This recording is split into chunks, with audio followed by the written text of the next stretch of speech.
Yeah, I don't actually remember where we were last time, so that's fun. Um,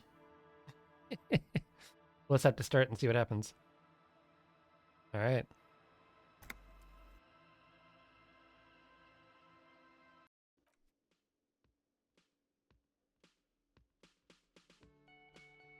It's only day 3. Jesus Christ. Are we on the right save file? I think we're on the right save.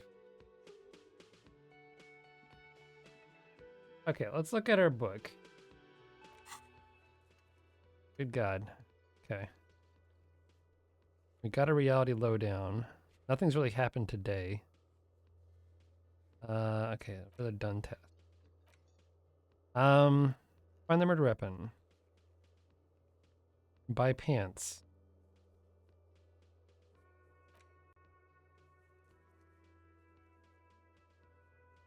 Got it. Find booze and drink it. No. Cryptozoologist. I guess we'll get there when we fix the bridge. Where's the rest of the armor? Oh boy. We are in the thick of it. We talked to these folks here? Yes. What is it?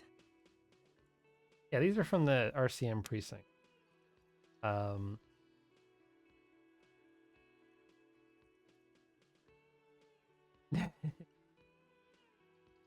Look, something is really bugging me. Are we not from the same police station? God damn it, you leave her alone. Keep your weird bullshit to yourself. Once, for fuck's sake.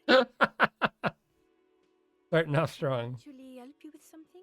Yes, of course. Preposterous.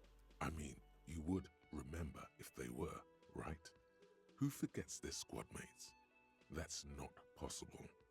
Okay, I won't bother her. Jesus. Again? I can't believe this shit.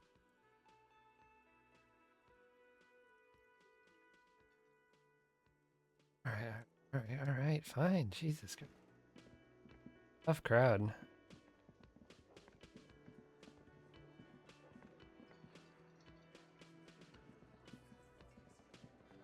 Yeah, so what are we doing? I don't know what we're doing.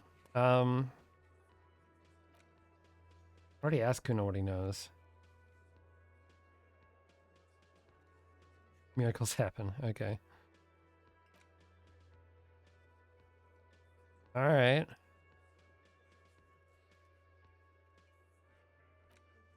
Yeah. Okay. Right. Our main objective, and it's all coming back to me. Jesus. Is to find a fucking tape player and listen to the tape. Oh, damn.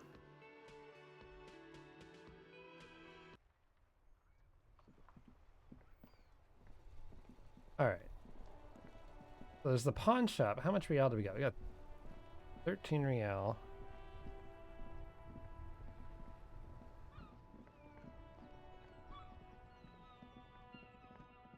Let's go to this. Oh, there's people here now.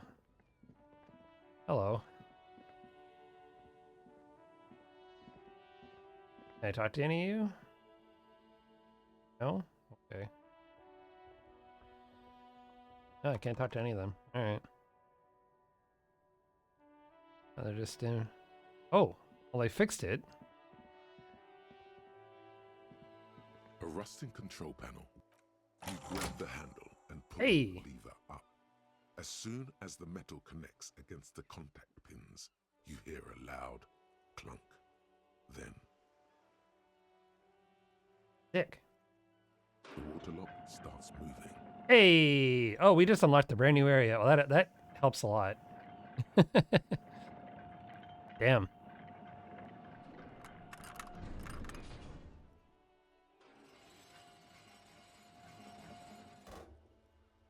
Okay, if we ever need to get to the coast, then this is the way.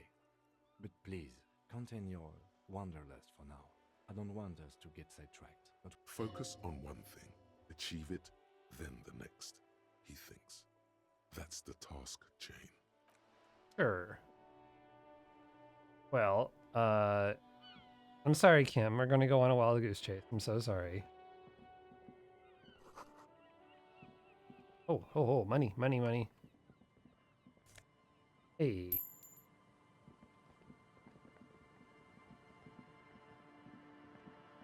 Go down here. We can go down here. Lexington dates from the Georgian era, where it was popular among the aristocracy to have peasantry place their children in rat box at here. Yeah, you can not cross the canal like for Lena husband. All right. Hey, money. Oh, there's shit happening over here. Holy crap. You go over here? Holy hell. Banged up fuel canister. A banged up motor carriage lies half submerged in the icy water, slowly sinking into the Insulindian Ocean. Only the cabin top, rear wheels, and the engine remain visible. It must be cold and lonely down there, in the icy water. My guess is it started its journey from the plaza, where it backed through the fence. I agree. We should definitely investigate. You get a sudden sinking feeling.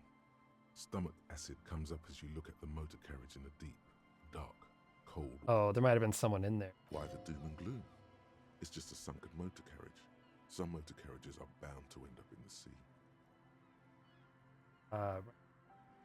Boy. The motor carriage is properly stuck in the ice. Getting it out would require a team of specialists. Figured. What's the make? The logo is too deep in the murky water.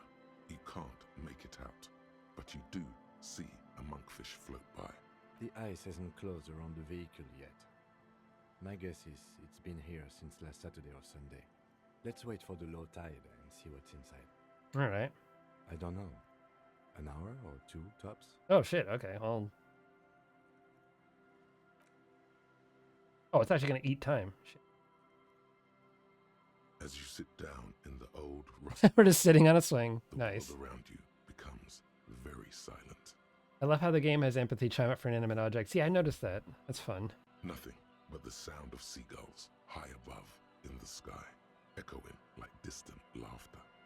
Ice cracks around the blue motor carriage in the sea. Hold on. It looks very blue.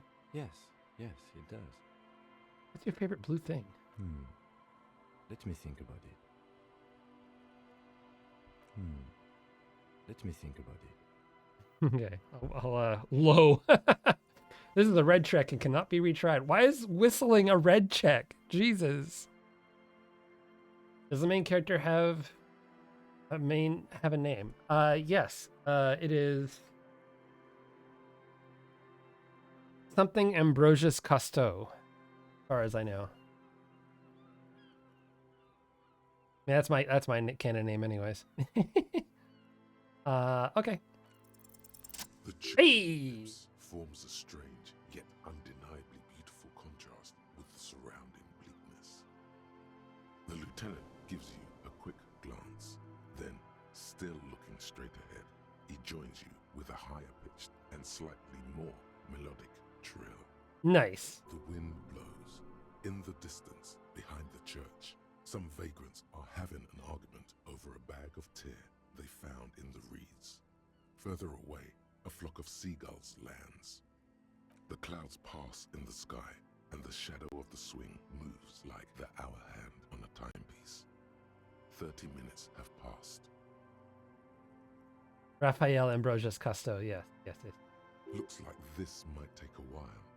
Time to present a good topic for discussion. I'm not. Oh boy. That sure is taking its sweet time. I believe it's following a pattern set millions of years ago by cosmic forces. But I suppose it could move quicker, yes? Some of these dialogue options are just so rancid. Yeah, no. The horizon grow darker, and the shadow of the swing set keeps climbing. You hear the distant rumble of the city. 30 minutes pass.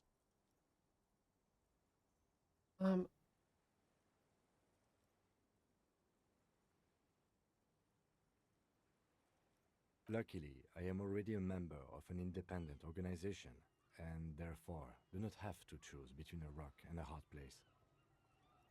I guess that's just like I said with the company.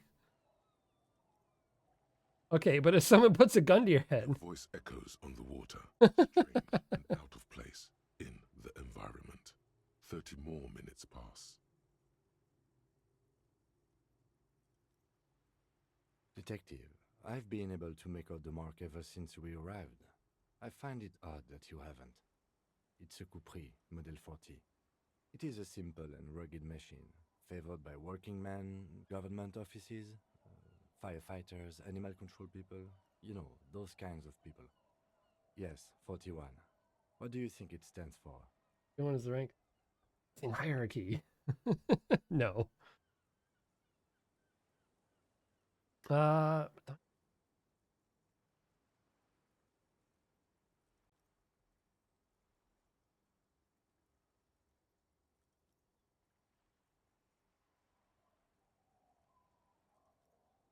A precinct, yes. A police precinct. Precinct 41, your precinct. hmm. A massive pit opens up in your stomach, and the most terrible feeling comes over you. Is this your car? You feel like you're about to faint and fall off the swing. Your hands get clammy, and the air tastes sour to breathe. Did we Dukes of Hazzard our fucking car into an ice flow? God, Harry. Oh, God, Harry. We totaled the fucking car. No. Just nope. Say no to this. Oh my god, it's mine. I drove my car into the sea. I'm afraid so, yes. It looks like you drove your police motor carriage into the sea after you jumped across the canal. Oh my lord, dude. Why? Why? I can still fix That is very unlikely. it. All the electrics are toast. That goes for the electromagnetic steering and brake systems as well. Oh god. Be lucky to find one undamaged component in there. In a few months, there will be nothing but rust left of this vehicle. It'll be cheaper to buy a new one. Well, not cheaper. This motor carriage costs 40,000 real. But in the long run, Oh my it still god. makes more sense to buy a new machine than try to refurbish this. People are gonna be angry at me, aren't they? Let's face it, this is a substantial loss to your district's budget. I mean, my station only has 4 other vehicles in addition to my kinema. Oh boy. Maybe I was in pursuit of someone. Of whom? Probably. Try definitely. Thanks, Electrocam. The best worst cop. Yes, that's true. Good lord.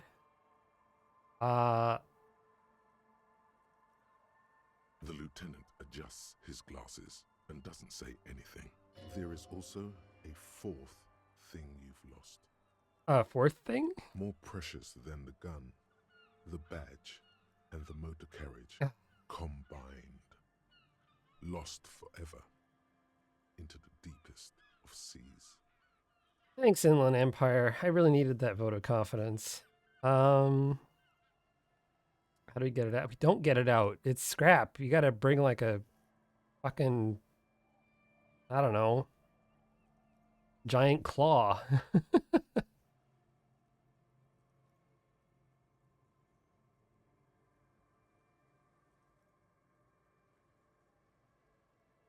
All right. People are more valuable than machines. Training a police officer is even more costly. People, yes, but not you. Sure. Okay. How do we get it out? Detective, we don't. A rescue operation really isn't viable at this point. Oh boy. I'm afraid it will have to be there like that for many years. Look at it. Parts of it might be salvageable. But Oh. overall, this machine is a write-off. All right. All right. Let's get in there. Yes. Let's go take a look. What's this?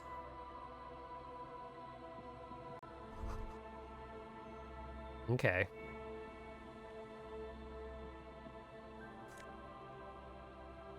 Hey, it's my fucking badge. Yay! Oh, and I got a jacket. All right. Yes? Low. Yeah, all right. It's a white check. I can retry it. All right. Well, we'll try that check later, I think. I also threw money on the ground. What's wrong with me?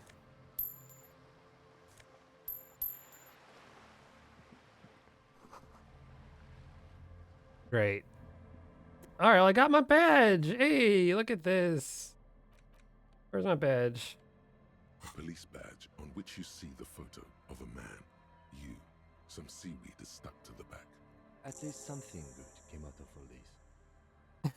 Encased between two durable plastic sheets. Immersion. Flash card with lines of information.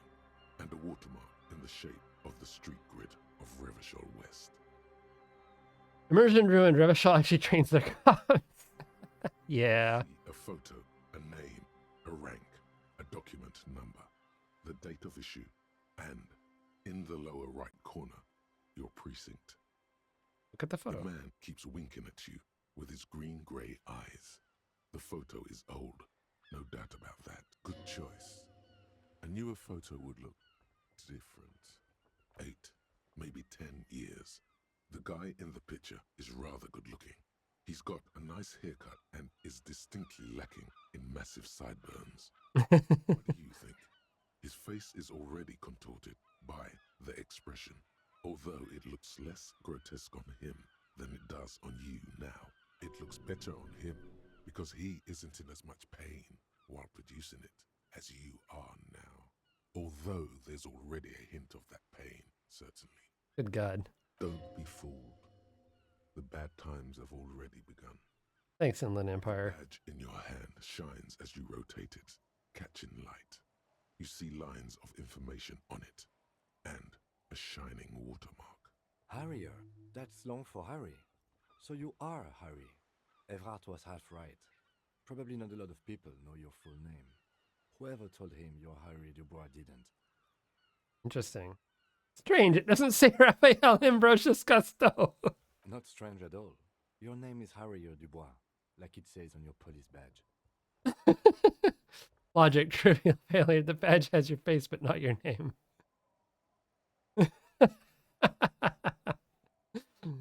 Sire, a long lost twin brother hiding in your precinct all this time. Yes.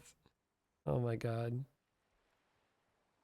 It's a wartime name, revolutionary. The kind mothers give their sons during troubled times, like Undying or Boxer or Ironhide. It's meant to keep you safe from bullets, hunger, shrapnel, kidnappings, and worse.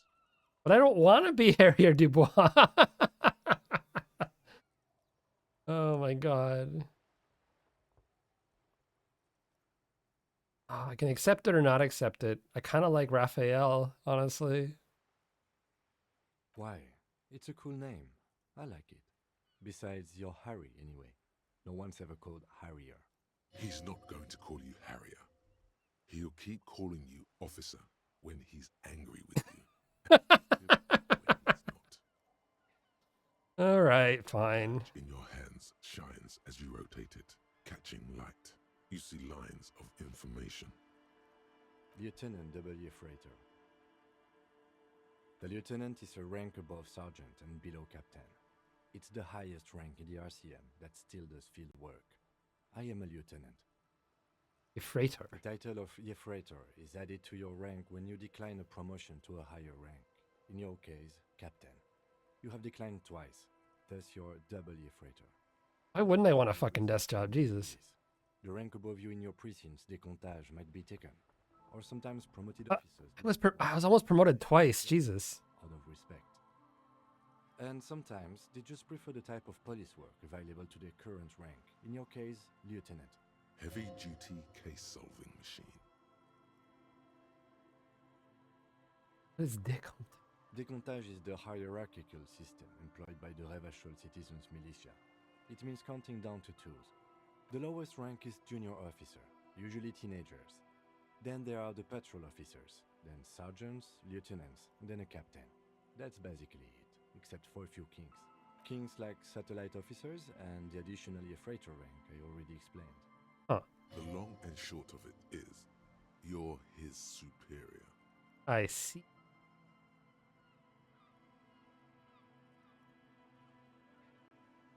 You've been putting up with all my bullshit because I'm your superior. No,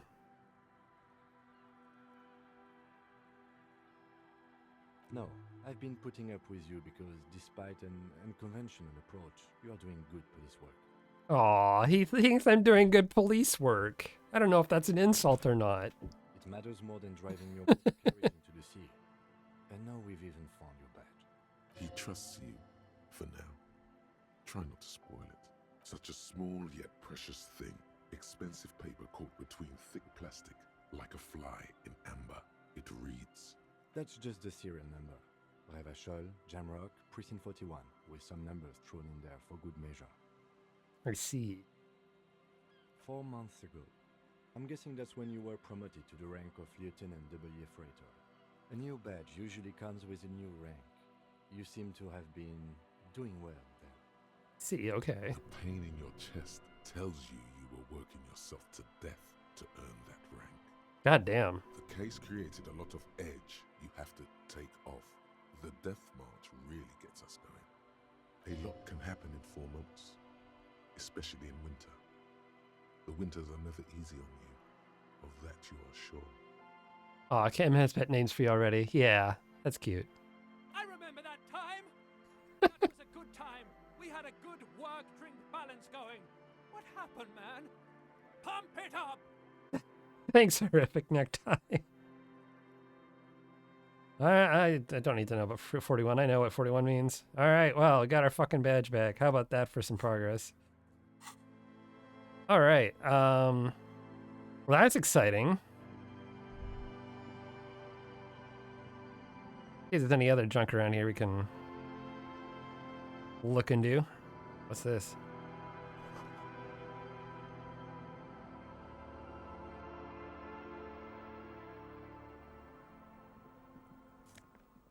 What's that?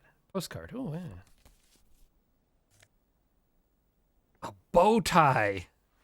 Hell yeah, let's look at this. Oh, we'd have to get rid of horrific necktie, though. Oh. No, I don't want to.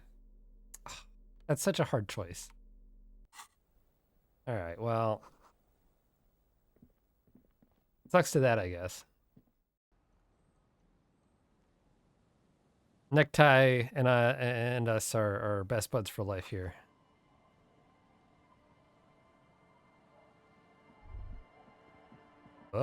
Oh, there's a thought over here.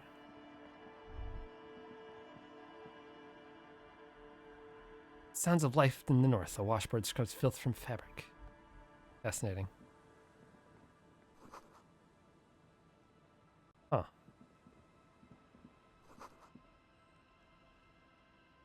All right, there's folks over here. I can go talk to them.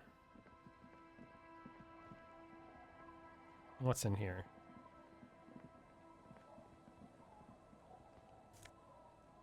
Pants! Kingdom of Conscience. Is that... What is Kingdom of Conscience? One of these?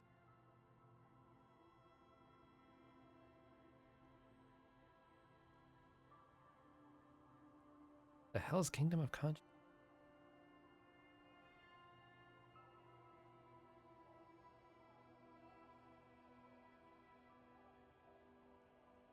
I'm not see. Oh, there it is. There it is. I haven't found it yet. All right. Well, that's exciting.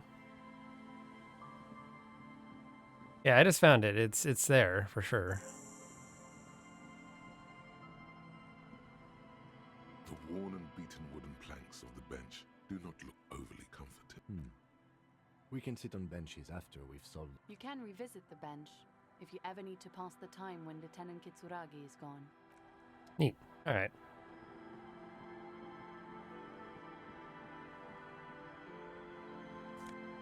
Money. All right. can go in there. Search through here. Probably collecting tear, huh? Yeah, probably should.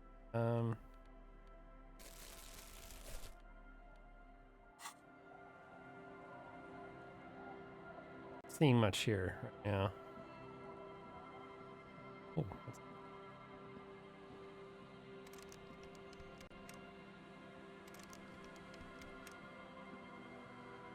yeah, that's just locked. Weird. Hey, bottle. Thought-provoking trousers. Yeah, I don't know. It's a bit weird. I might sell that if I'm not gonna get it. We'll see. Thankfully, walking is free, so I'm just seeing what the fuck's out here, honestly. Oh, Winter, slow to let go of Revachol. Flecks some more wet snow from above. The snow falls lazily, making the beach sand paler still, mixing with the rust-colored sewage runoff. And to think, it seemed as though it were already spring. how does it feel? You're warm in your coat, though your cold, damp hair sticks to your head unpleasantly. You should have a hat. You survey the landscape around you. More winding coastlines lined with abandoned buildings, crumbling piers, salt water lapping at their dark piles, grey and red forgotten city blocks, what remains of the pre-revolutionary effort to gentrify the coast. Wow, alright.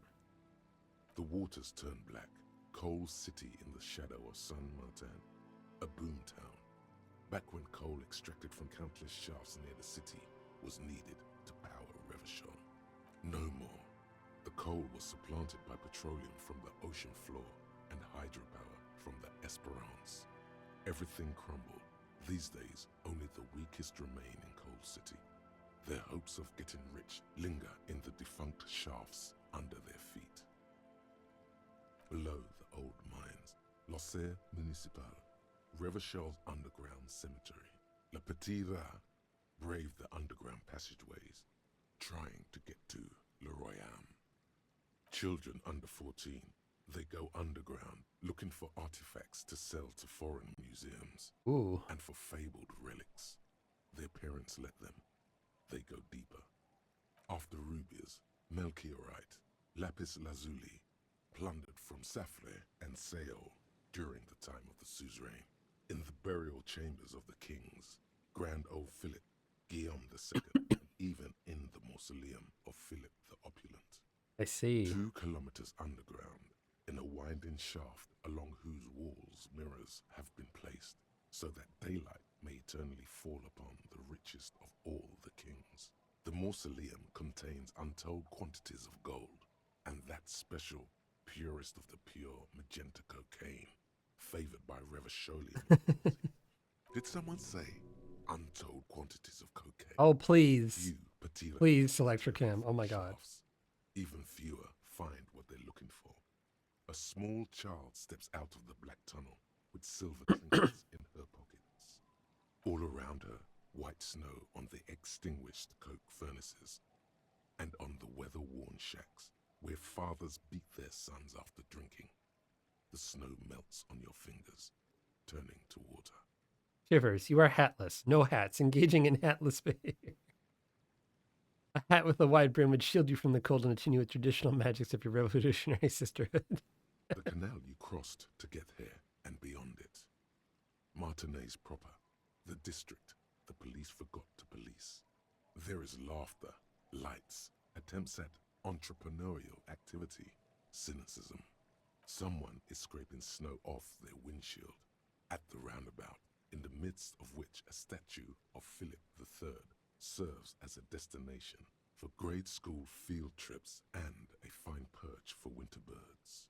Like all monuments, it's also a warning. 6-story ruins on the south side of the roundabout cast a long shadow over the profligate king. A fenced-off yard. There's a truck belonging to a logistics company parked next to the gate. Bright light from a building behind the fence reflects off its hood. The abandoned church, one of two remaining stave churches, which were collectively called Les Sept Sœurs. The other 6 sisters were destroyed during the Revolution. A serpentine strip of land weaving its way into the Martinez Inlet. Unfortunates on the run from the law, from themselves, sometimes hide out on nearby islets. Little dots in the ocean that are occasionally submerged when the tide is high and the weather foul. Well, thank you, Oceanity. Yeah, I got affiliate 2 years ago, and then I stopped streaming almost immediately. And then I for like a year and a half, and then I started streaming again in October. Yep. Main reason I stopped streaming 2 years ago was because I had a hellaciously overbuilt, over-engineered, terrible. I don't have a shout out bot. I'm so sorry. I have to get Nightbot on here. Had an over-engineered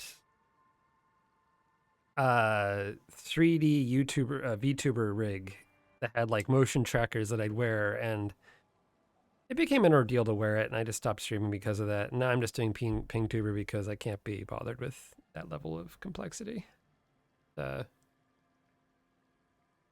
Build your own bot in Golang. And, I could do that. I could also just use yours and not know how to fix any of it because I don't know Ruby.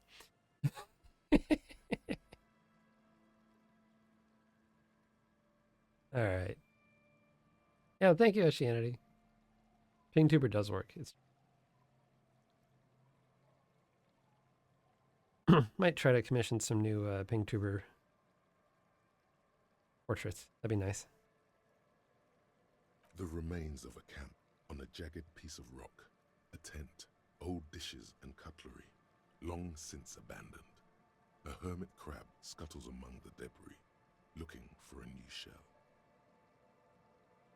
Or build your own bot in the ASMW ROM hack. I don't have, like, oh god. That's a lot of patience that I just don't know if I have these days. Bright on Resurrection, way beyond Martinez, a popular spa destination for ample-bodied Ozon kids with equally ample pockets.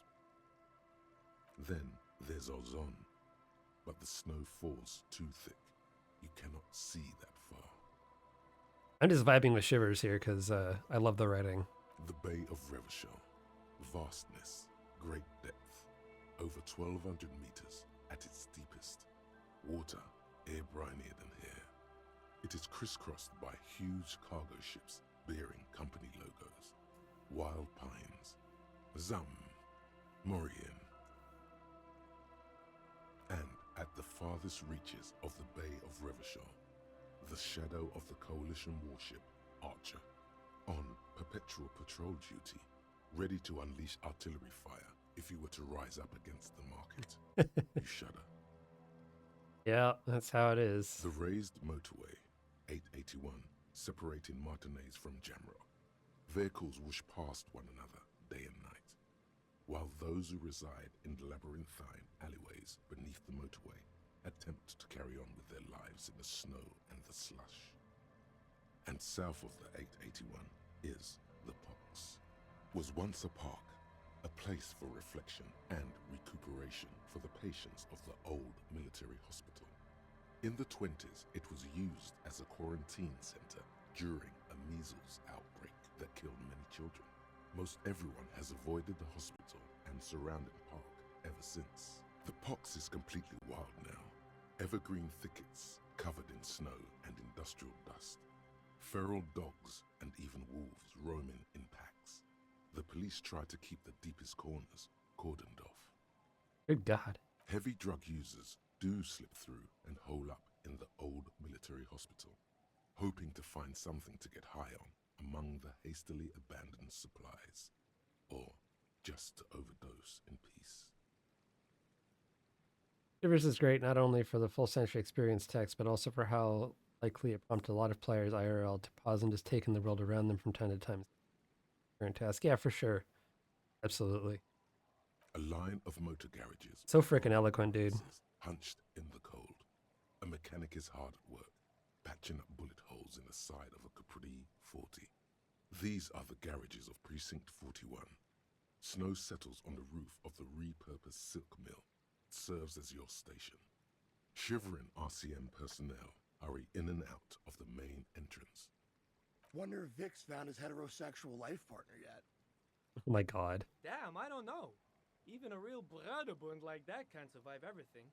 Around you, the snow continues to fall.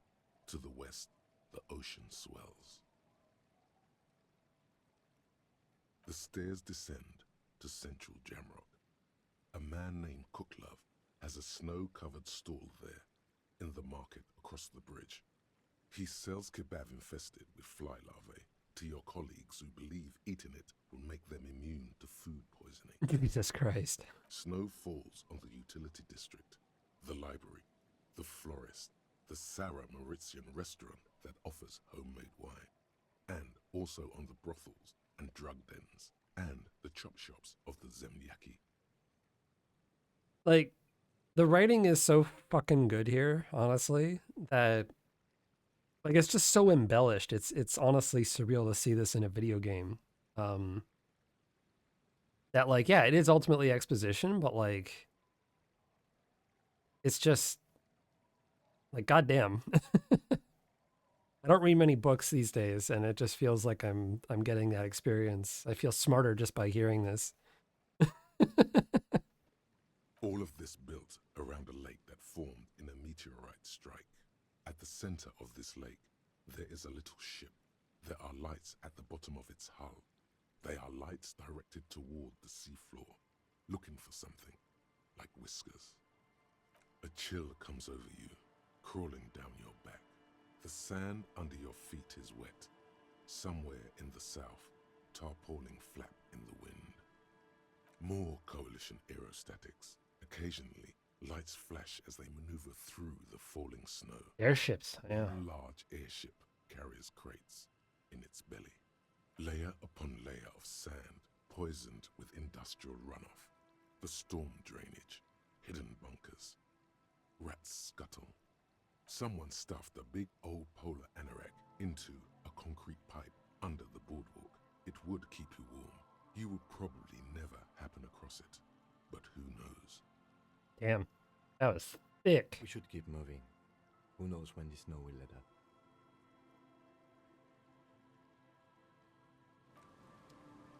Oi.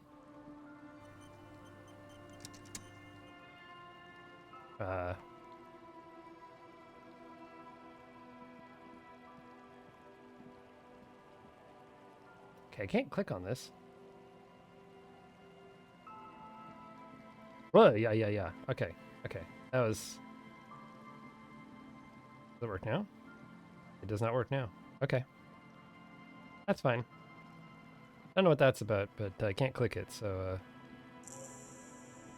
It really doesn't want me to do that. Quick travel. Alright.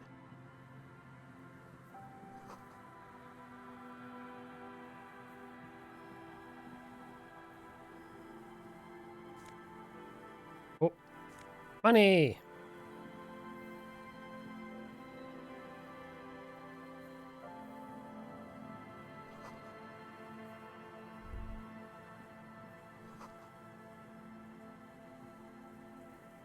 Grabs every MC in Revachol, hopefully. Yeah.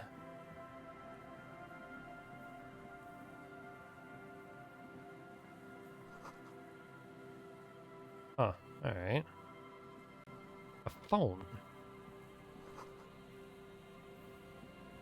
A metal payphone under a yellow plastic dome.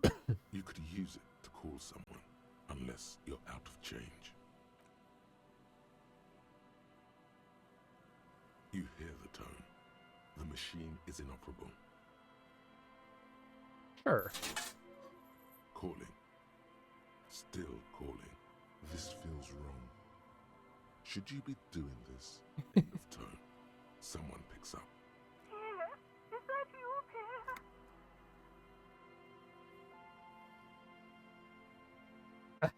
Oh my god, what am I doing? This got weird suddenly. So nice of you to find the time to call me. It gets so lonely. Even the animals have died. Oh my god. Are you sure you're here? Your voice, it's different. There. Presentable. Her voice is drowned in white noise. Sounds like waves washing a beach, growing in volume until Good god. the call suddenly disconnects. You get a sinking feeling. It makes you look if Lieutenant Kitsuragi overheard you. To your relief, he did not. Yeah. Okay. Huh. Yeah, phones are kind of cursed in this world. Like, I feel like I'm just calling a hotline to the Pale every time. Has left an unidentifiable article of clothing on this railing. It smells really bad. The cloth, if you can still call it that, makes a soft crunching sound as you thrust your finger into it. It's streaked with dried seagull shit and tangled with pieces of seaweed. A dangling arm suggests that there might be a jacket beneath the crust of filth. Please tell me you're not taking that with you. Why not? It's a guano-encrusted jacket, and you're already carrying around enough as it is. Oh, you're no fun, Kim. Filthy jacket. Well, there you go. I took it. What's here? What is this? Oh, it's interact. Okay, I can't even wear it. As you hold it in your hands, it makes an uncomfortable crunching sound. Hotline to the Pale is my new ethereal shoegaze band. Yeah, it's a good name though. It's a sordid, filthy tale, not for the weak. Are you sure you can stomach it? Oh fuck. YOLO. It occurs to you that you're not even holding the jacket itself, but rather the thick crust of jetsam and seagull shit that ensconces it. Why? Why did you think about it? Look at your hands. They're covered in muck. Lick your Now hands. you're just flicking that shit everywhere. This is a disaster. You'll never get the smell out. Perfect. Yeah. Excellent. New skill point. Hey, all right. Well, touching the jacket gave us a skill point. Oh, that's awful. That's so rancid. Okay. All right. All right. Let's be serious here for a second. What do I want to do with this? I guess endurance will give me more physique.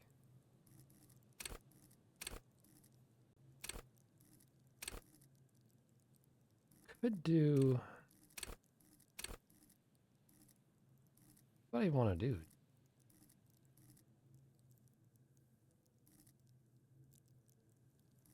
Be.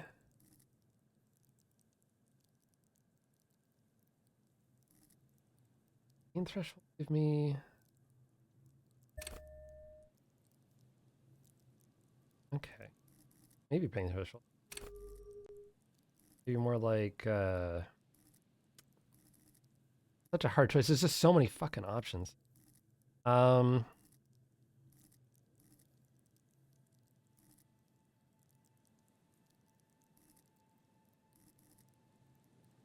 was one that came up recently? It was like drama? I guess I do have that +2 drama thing I can put on.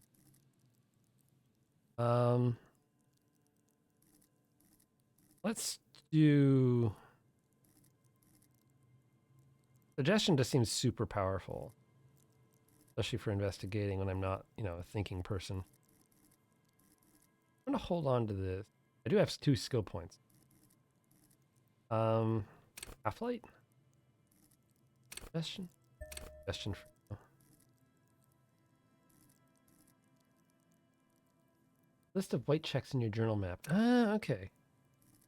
How about we hold off until I actually need to do one of those white checks?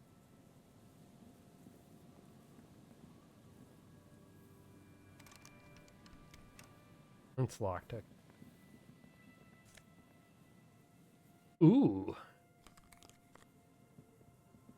Prescription glasses. Hey, Tara. Okay.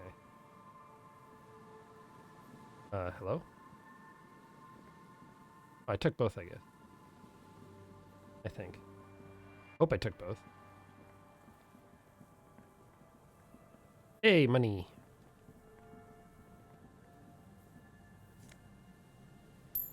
Right now, I'm just trying to get enough money for the next day of sleep.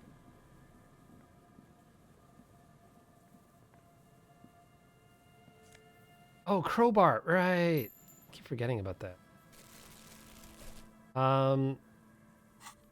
Yeah, so let's throw the crowbar.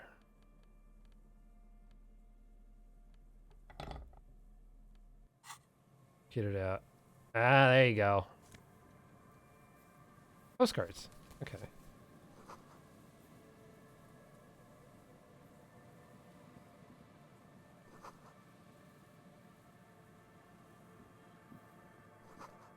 Vagrants have painted the sharp red.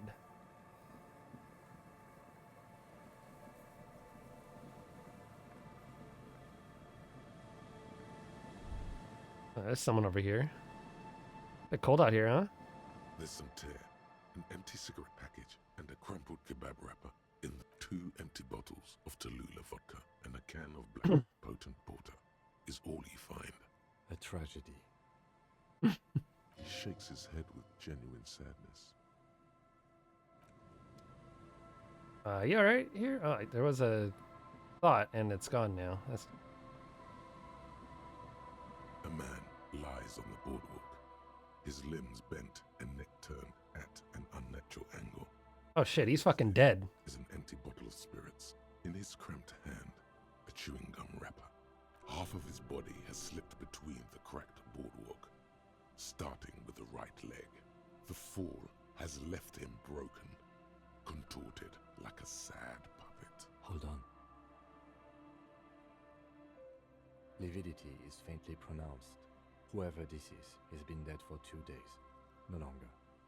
We need to investigate. Another dead body. Oh boy. Jesus. Deal yourself. Calm now. Carefully. Just another day. Just another dead body. Breathe. He's wearing mud-caked boots, beige trousers, and an old brown leather jacket with a bright blue lining. There are traces of kebab sauce on his chest. You find some sunflower seeds and a rain-soaked library card folded into 2. His jacket feels sodden and heavy under your hand. Good. We should take a look at that library card after this is done. The man has fallen through a crack in the boardwalk and hit his head against the metal bench. Coagulated blood covers his black hair. One of his feet is still dangling through the hole. You have to be quite inebriated to fall that bad. Well over a liter of pure ethanol. 3 bottles of wine, or 1.5 of spirits. His expression is dull, like the sea behind him. Drops of water shining on his moustache. His eyes, empty and wide, look frightening in their frozen gaze. He was confused when he died. Confused and alone, most likely. Overcome with the awful surprise of it all. He was just about to head home. The first step back home proved to be his last. Content note. Oh yeah, this is a murder mystery kind of game. There's some dried blood on the metal bench, right where the corpse's head rests. The floorboards are rotten and slippery wet around the hole. An empty bottle lies nearby. A chewing gum wrapper is clutched in his fist.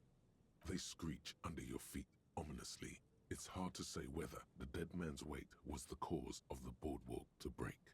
A .75 liter Tallulah vodka with its cap missing. There's hardly anything left inside. It's mid-market spirits with a slight touch of menthol. The man meant to enjoy himself, have a good time. Tear all around us. I'd prefer if you didn't collect them this time. It's not proper. Okay. True. It feels disrespectful. All right, fine. Grabowski spearmint chewing gum. Green leaves on the cup. I won't destroy evidence. Half agape from the terror of the fall. The black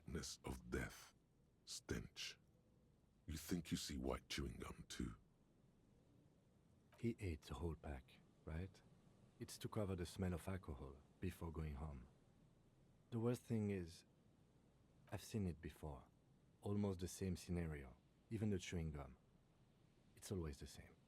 In a ditch off a road below the 881, he thinks, a young father. Then he shakes his head to make the memory stop.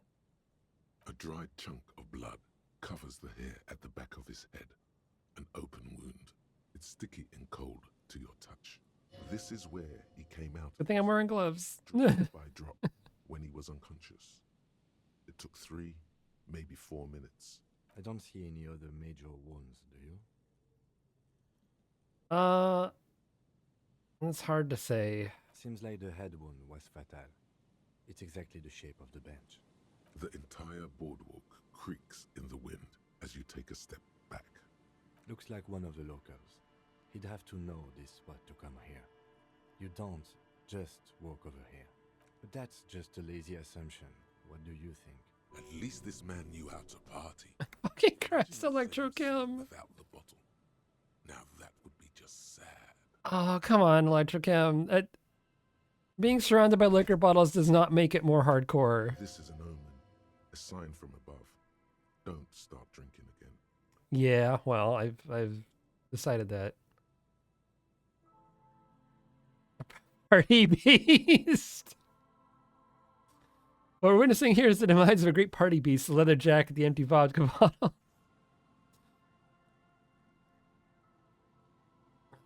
He looks like me. I could have ended up just like him, dead on some empty boardwalk with a bottle next to my corpse. Well, at least you're not married.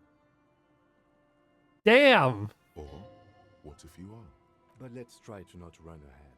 I'm down 3 morale. Jesus. He's an unidentified middle-aged man found dead on the Martinez boardwalk. Death by misadventure. He slipped and fell through the boardwalk. A truly unfortunate accident. If it wouldn't have been for that bench, he'd be alive. What the kebab? They'll seal this place off after the news reaches the coalition officials. I doubt that they have enough resources to actually repair the boardwalk. That's too bad. Sealing it off would keep anyone away. All it does is keep the city council's hands clean. Alright. It does seem to be a pretty straightforward misadventure, although there's still a question of identifying the body. From where I stand, I can see 2 options. We either take the case and follow the leads to identify the body on our own, or we report back to the station and leave this for our colleagues to handle. Oh man, we have to decide if we take the case or not.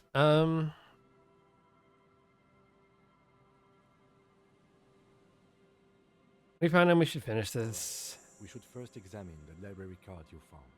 Then we can call the station from my kinema. Let them know we are taking the case. Alright.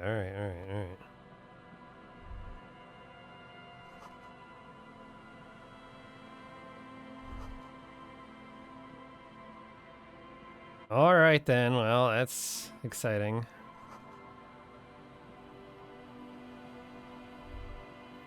Oh.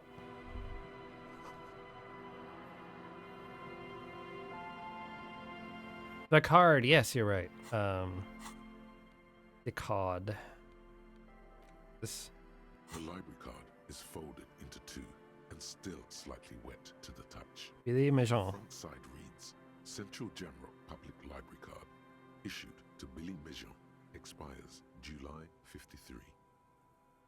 Whoever owns this card is an avid reader. You find a list of books written in blue pencil. Radio thriller. Stand a little less between me and the sun. The last one in the list is The Glinting Curve by M. Theobald. A library stamp indicates that the book has been returned. Most of these titles seem to be in the sci-fi genre. Some thrillers too. If lost, please return the card to the library. Dial 005 02 55211 or visit us at Moreau Street, 78, Jamrock. Good. All right. Give them a call from my kinema. See if we can learn anything about Billy Méjean. All right. All right. All right. All right. All right.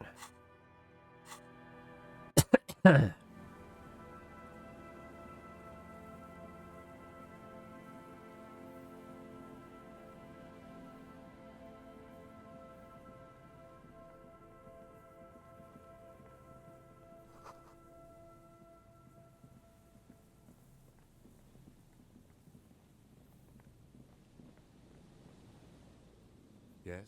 No. Give me the cookie, Kim. Hey. Money. Sick.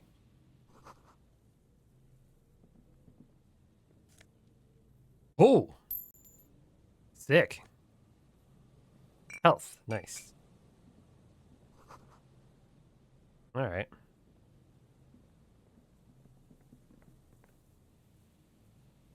And Mikhail noticed the windows, especially with how there are no windows on the south side.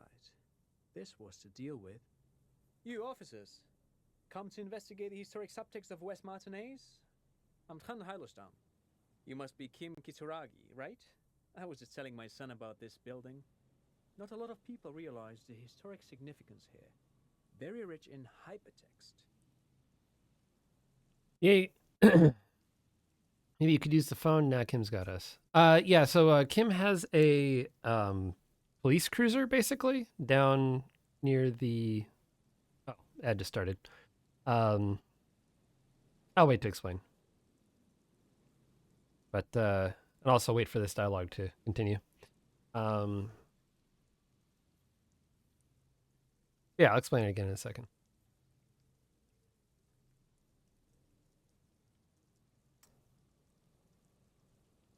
I'm also going to get the glass of water. I'm talking a lot. It's killing my throat. Be right back.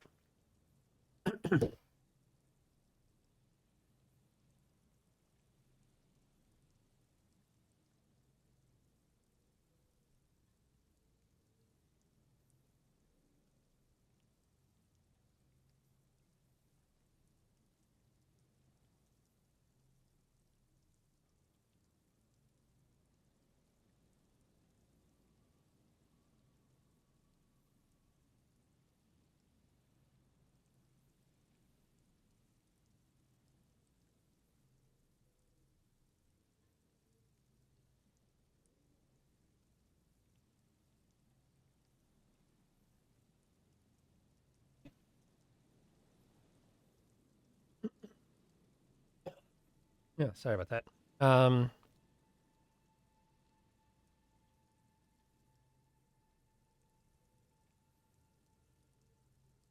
That's all good. I didn't actually explain it. I didn't actually explain the thing with Kim yet, just because I'm waiting for the ad stand so everyone can hear it.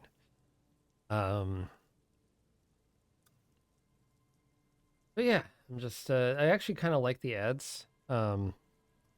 No, I don't like the ads. Sorry, but I like the way they have them set up here. That it's like I can say when the ads happen, and they happen for everyone.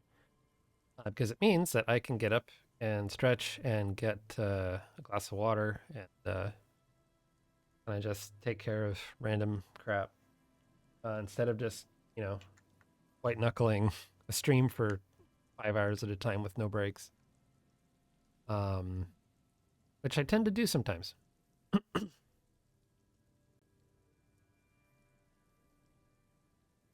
Ugh. How y'all doing tonight?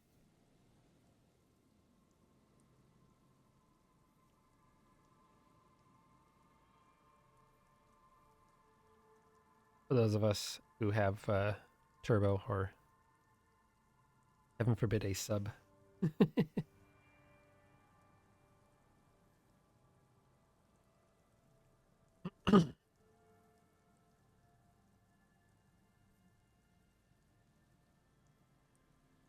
All right, I think the ads are ending now. Holidays are always tough for me, but I'm doing better today. Yay!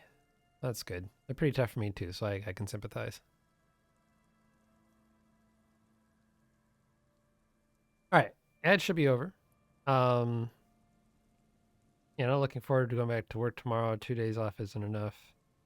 Yeah, up here in Canada we get 3 days off, which is kind of nice. But It's yeah, I have to go back to work tomorrow, but it's only one day, and then I get the weekend, and then next week I got a couple days off for New Year's. But next week I have to do a bunch of planning and blah blah blah. It's kind of like that. But yeah, so to answer your question, Zoe, he has a police cruiser that has a car phone in it. We'll go do it there, I think is the plan. Yeah, that's the idea. So this guy, Trent Hildum, knows Kim somehow. Kim is famous for some reason. Nice to meet you. Yes, hypertext, young carp, and the collection of cultural hyperlinks. This is clearly not HTML. He's just making up fancy words. Doesn't mean anything. Thanks, Half-Life. No, I can't say that we've met before, but I've heard of Kim, of course. Mikhail, say hi to the officers. Aw. Mikhail's a little tired today. We spent all night trying to run Orbis on his radio computer. Have you heard of it? It's a programming language used in Grad. Quite tricky, but he wanted to play this Grad-made adventure program. We've been getting really into worms lately. But I assume you're not here for giant worms when there are so many real things to see.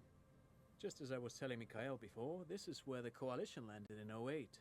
We could be standing on what is the most interesting landmark in Revachol West. This man is your half-brother. You feel What? it. But why? Huh? What does this mean? It looks like someone who has money. Do you have any money? Let's go right for the throat. Hypertext World Wide Web? Oh my god. Okay. I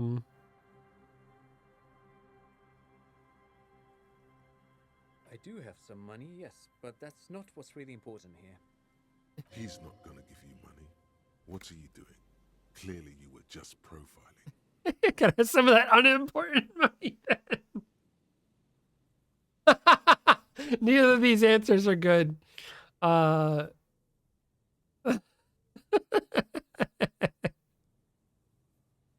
really pulling up the. I should have gone for HoboCop, honestly. Fine. Oh no, I don't have it on me, officer. I was talking in more general terms. I'm just spending time with my kid here, showing him around the lesser-known parts of our hometown. It wouldn't be wise to carry huge amounts of cash on such expeditions. Not that he would have to worry about being robbed. He looks surprisingly buff. Does he work out? By the way, do you work out? I do some Lomantang stick fighting now and then. It's an anthropological heritage of the Lomantang people. A martial art of sorts, but what not a lot of books mention is that it also carries a cultural significance among the Lomantangs, as it used to be the best means of showing off to look for a bride, which, interestingly enough, brings us to the socio-economic structure of the traditional rural tribes. Wait, do you work out? Yeah. Which... But anyway, I'm boring you with details again. You were saying... Lomantang stick fighting is a little like a Berolidin addiction. I've been practicing it for nearly 20 years now, so you could say that my doses have grown a little peculiar. Wait, what does this man know about Pyrrolidon addiction? Or is it perhaps not a metaphor at all? So what is it, twice a week then? Every other day? Man, it's difficult to stay on that topic with you. Fighting with sticks every night after dinner for 4 hours. He has a special room for that, and a special costume. Oh my lord. That's right, Mikhail. It also has a meditative quality. Helps to clear my head. But anyway.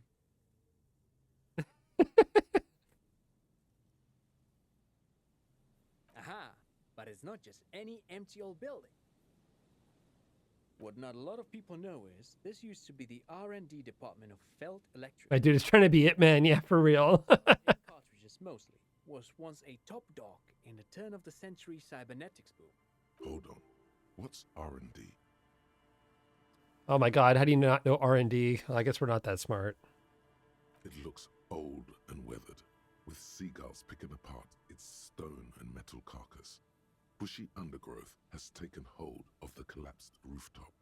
Some kind of bird has set up a nest on a broken windowsill. That's not surprising. Only a vestigial ink cartridge and You've ever heard of arcade this? manufacturer remains. They started out as a midway electronics outfit in Königstein 2 centuries ago. After an aggressive move to Revachol, Feld became a global player in the emerging personal electronics market of the pre-revolutionary era.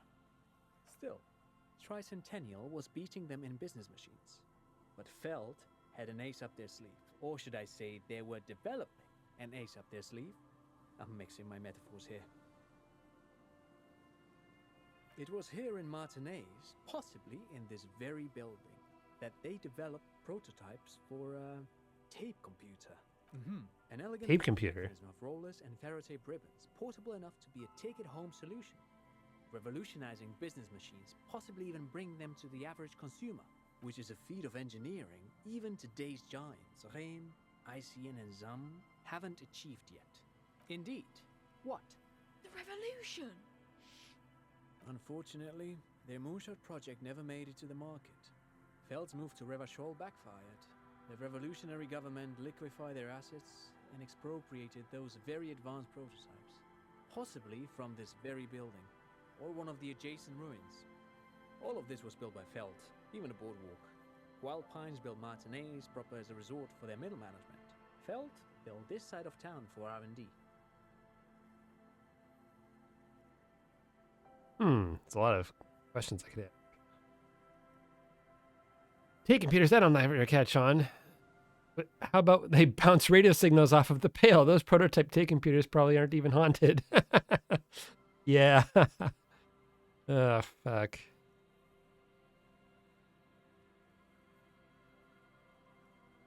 Oh, I'm afraid it didn't end well for the boys. But this story is a bit too dark for little Mikhail here. Now, if you were to ask about tape computers, actually no one knows. No one even knows what a computer made entirely of tape would look like. But word has it, they were very elegant, exquisite, alien-looking turn-of-the-century hardware. 10 years ago, I did a little freelancing, I guess you could say. I was a special consultant for an exhibition at the Wompty Dumpty Dum Center in Vredefort, Oranje. Wompty Dumpty Dum. And we had lengthy discussions with Paul Ockerman, who Humpty was the Dumpty head Dum. curator at the time. This was before the twins Keith and Guy Jews joined the team, trying to... Wait, did he just say? Wompty Dumpty Dum. He did it. He said, Wumpty Dumpty Dum. like it's the most natural thing in the world. The Wompty Dumpty Dum Center for Contemporary Art. The exhibition itself drew on Lagerman's notion of memory, and so there were some parallels. That's why the head curator, Paul Ockerman, chose to... There's no place. You're making this up. Actually, I think there is. No, it's too much. He's joking. In fact, I'm not. The Wompty Dumpty Dum Center you can visit if you're ever in Vredefort and are ever in the market for an exhibition space / contemporary art research center. But perhaps I should return to the... Wompty Dumpty Dum. As I was saying, the device itself was very elegant, fragile. Womptying the Dum. Directly on the tape using a special chemical solution. The machine would then analyze the handwriting, perform operations, and project output onto a white screen. It was a beautiful, delicate thing. Nod. Cool. Even one would be very useful. Though I understand the socio-economic causes of the revolution, it pains me to imagine the revolutionaries setting fire to the precious device. But so they did. The Feld playback experiment vanished into the fires of '07. Who knows? Maybe it was an accident, or maybe they didn't want the technology to end up in the wrong hands. Either way, they're all gone now. All 3 versions of the prototype. Nothing but debris and ashes remain inside that building. 2 seagulls circle in the sky. You look up and think, was there a fourth prototype that remains hidden in the Ooh. below Cold City? But of course, what else? No, thanks to you for having me and little Mikhail here to pick your brain. A very interesting conversation indeed. Fascinating. Oh. The remaining windows rattle from a strong gust of wind. They're covered in a thick layer of grime. They must have been like this for 40 years. Is he inside? Dripping water falls from a high place. All you can see is the shadow of a collapsing staircase.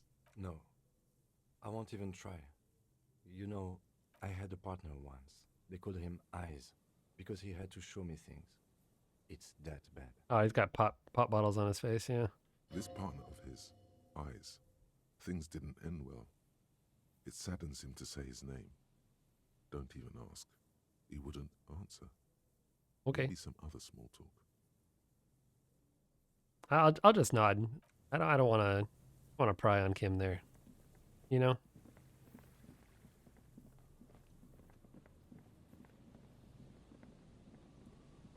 Oh, hey, is this the cryptozoologist guy? Here we go. Hey! Listen easy. No way out, little guys. There's a cylinder on the ground in which the man is arranging some netting. It looks like some kind of trap. He notices you. Who's there? Oh, the police. Hello, officers. Is that the police? Why are the police here? The crypto fascist! Okay. Jesus. Don't worry, Gary.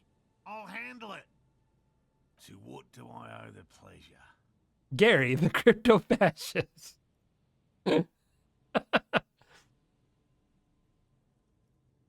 The rarest cryptid of all, police investigating a missing person. God damn, you're not wrong though. Of course. Thank you for passing along the message. That damn water lock is broken, and we can't go all the way around the 881. I'm gonna withhold the story. He doesn't need to know I fucked it up. Oh, good. We should really be getting back. Gary could use a hot shower and a warm bed. That is in fact what it says, Zoe. Gary the crypto fascist. Yeah. Did he say we can go back now? Yes, Gary. We can go soon. If you see Lena, tell her I won't be long. Sir, your wife is waiting for you. I just have to do one more round. See if the phasmid has taken the bait. Then we go in. For all his passion, this man is diligent and patient. You could learn things from him. Well, first of all, it's damn difficult to find, which is why we've been knee-deep in the reeds laying traps for it. How big is this phasmid? I'm expecting it to be quite giant. One known species of phasmid, called the Megaphasmodea zoensis, is about the size of a grown man's forearm. So, Seems puny, to be honest. Sure thing, yeah.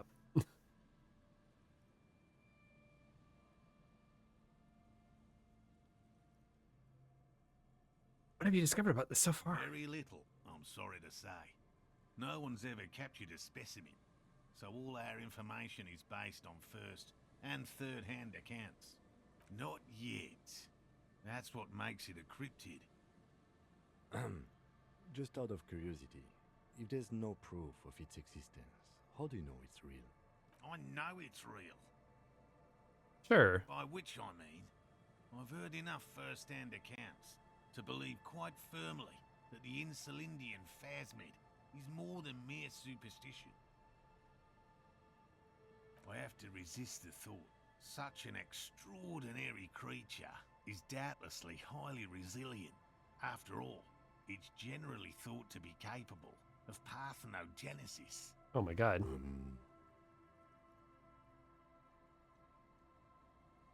Parthenosis.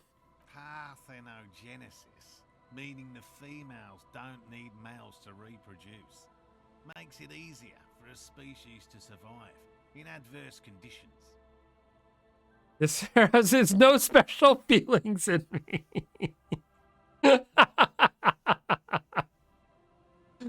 shouldn't. Nature does not concern herself with ethical propositions. As a scientist, my interest is strictly dispassionate. And I'm eager to return to her, I assure you. But I can't leave before we finish with these traps. My wife understands that. Come on, Morale. We've been soaking out here for days. It's time to go back. And leave the traps? Absolutely. Come on. She wants us back.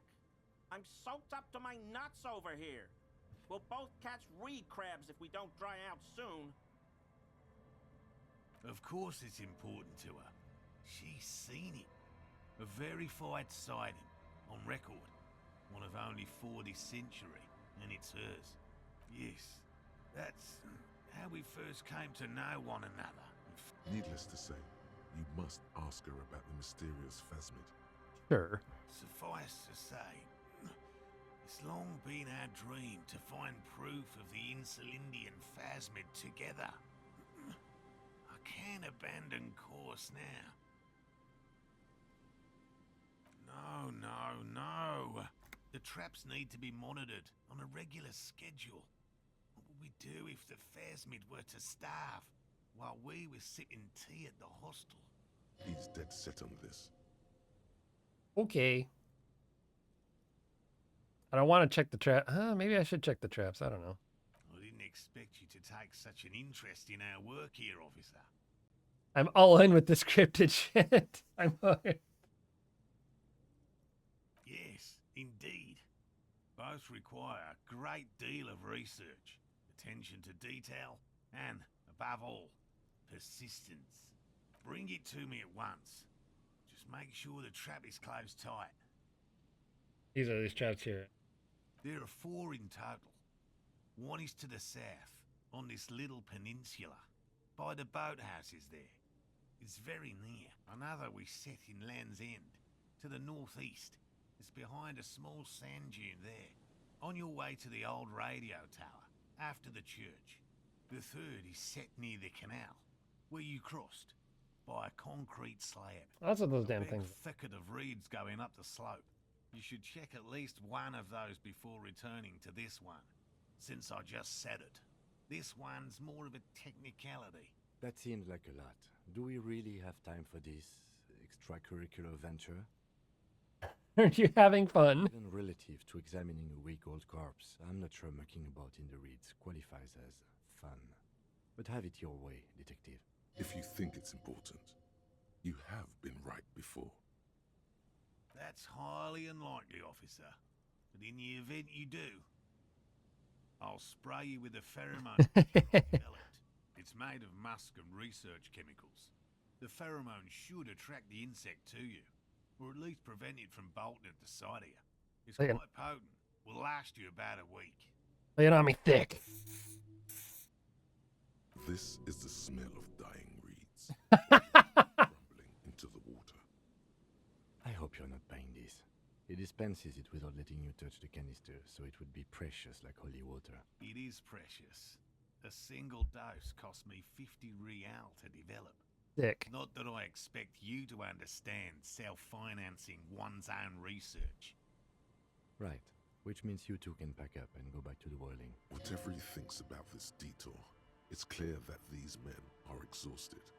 Finally, someone's talking sense. Thank you for your help. Gary and I will start breaking down camp. If you have any more questions, now's the time to ask. If it's more cryptid-related business you want to discuss, but what if the information is vital? On the hunt. Alright.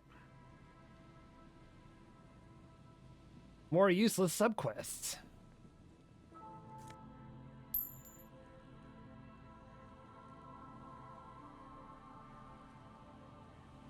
I can't go over there.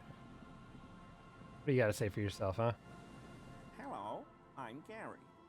Very generous of you to help us out, Yellow Man. I mean, officer. Oh, man. Oh, I hate him. The lieutenant raises his eyebrows slightly and takes out his notebook. Yellow Man. That sounds awfully familiar. Something to keep in mind for later. I'm just waiting for my friend Morel to finish up with his insect traps so we can return to civilization. I like nature, just not this bloody coast. It's mostly drunks and degenerates that come here.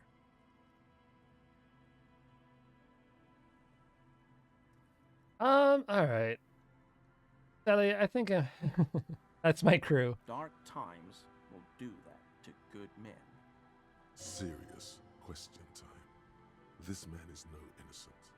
No one is. You know anything about the man down the rags? Oh, so that's what the RCM in Martinez is about. Great. Great to hear someone's finally taking care of that. So you do know something about it? No. Nothing. He was some kind of mercenary. But everyone here knows that. I'm just glad to hear you're looking into it. That's all. My mug? Why would you think that?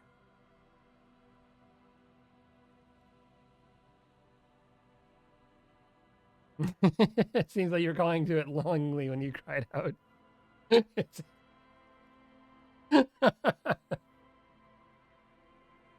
Oh man, it seems as if you were calling longingly when you cried. How do you mean? Forgive me, officer, but we've only just met. He's trying not to look afraid, because that would be incriminating. Yet he is.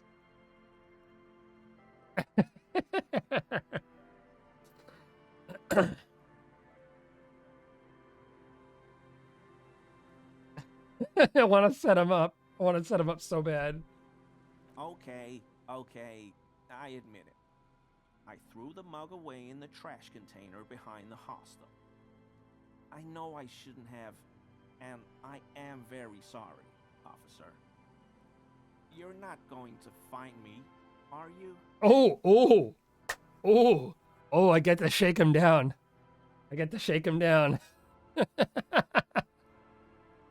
All right, chat, how much do I try for?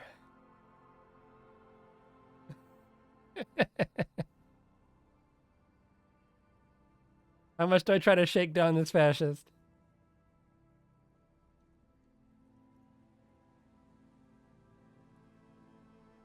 I'm inclined for 20, but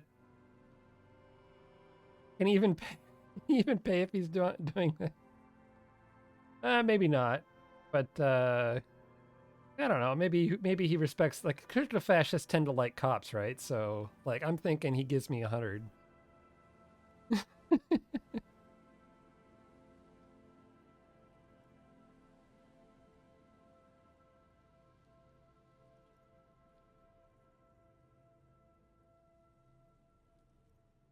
I think I'm gonna go for 100.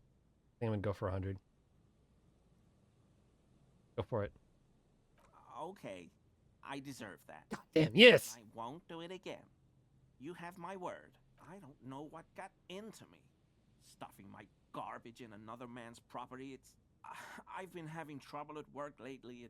The Koikos are price dumping us out of competition. What did you do, Gary? Nothing. Just answering some questions. Helping out the law. Yeah, that's what I thought. Fucking fascist. Here we go.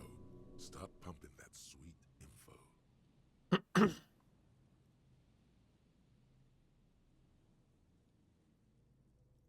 Officer, please.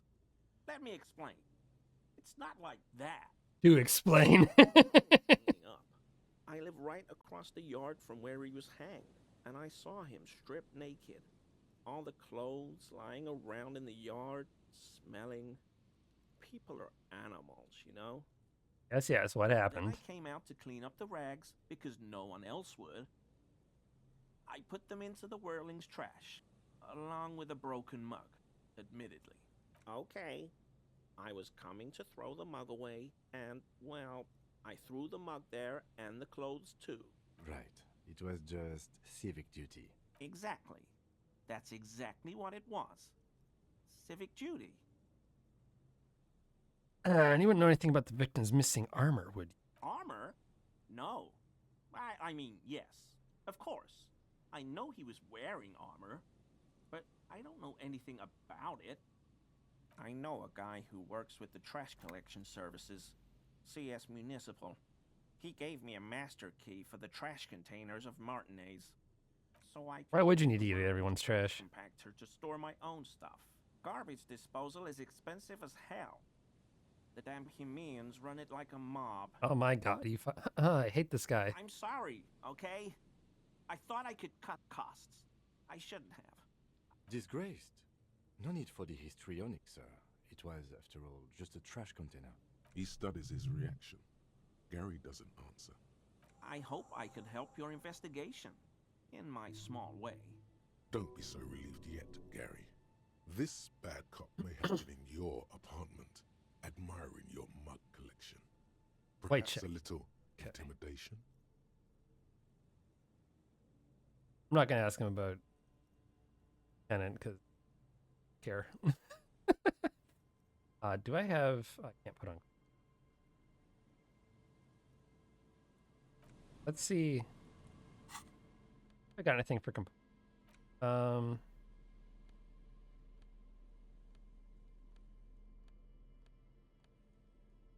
actions.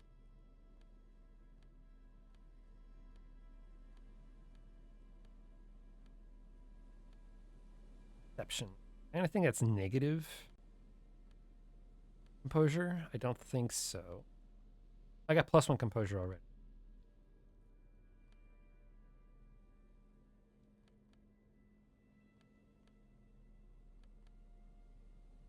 Rhetoric react.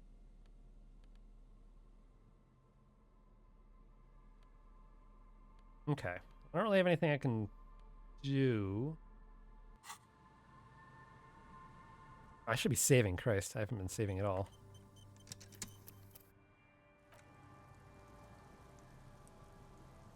Always a pleasure to see an officer of the law. I mean, officers.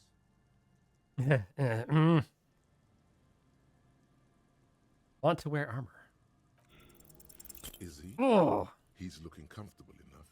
Maybe it was just beads. Are you? Sounded like beads. But what kind of beads might a man like Gary be hiding? Are you sporting? Are you sporting some anal beads? Yeah, my morale's kind of shit. Let's pop it up there a little bit. Not stressing by any chance. God.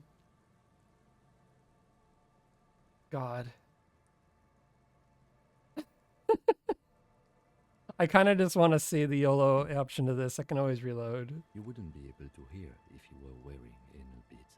Please excuse my colleague's humor. Working this murder case is sticky. Aw, Kim. You don't quite have to answer that. Of course. Of course. I need to up composure if I want to try again. I do have a shitload of skill points here. This one. Where's composure? Oh, composure's up here. I actually have 2 skill points. Try it and then do it again. Okay, no. Hurt. Want to do pop.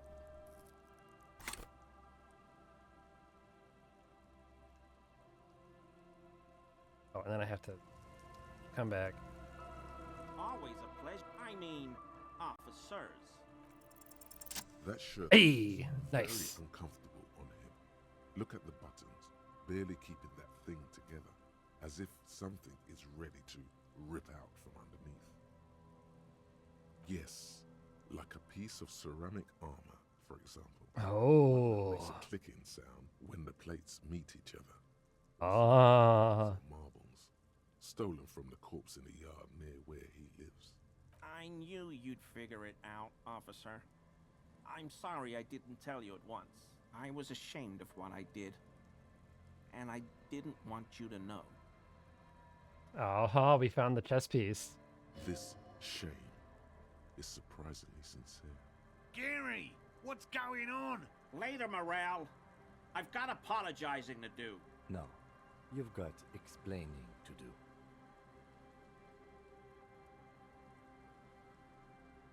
Why'd you lie to me, Gary? Weak. I should have told you the moment I saw you. But Typical fascist behavior, grabbing at military greedy plus play with. Yeah. Can't believe Gary, the crypto fascist, told us a lie. Yeah. The hell, Gary? You in trouble? I'll explain later. Everyone was picking those pieces off him, and I was watching them do it. And they'd scattered his clothes all over the yard. Everything was smelling, so I went there to take out the trash and started cleaning up. All those rags on the ground, him swinging up there, and I had a lapse of honor, sir. I thought, he's a Oh my the God. harass was left, so I stripped it off him. It was early in the morning. No one saw me. I took it with me. It was a mistake. Had I known it'd give you guys... It's okay. It was a loose end, and you are tying it up now. I'm so fucking sorry I called you Yellow Man. Sealite officers commanded the suzerain's navy. Most of them sided with the king when...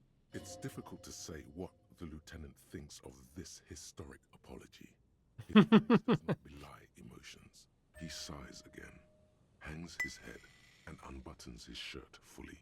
A cuirass that matches the dead man's boots comes into view. Soon it is in your hand, smelling of his sweat. Nice. I always thought it was the Union.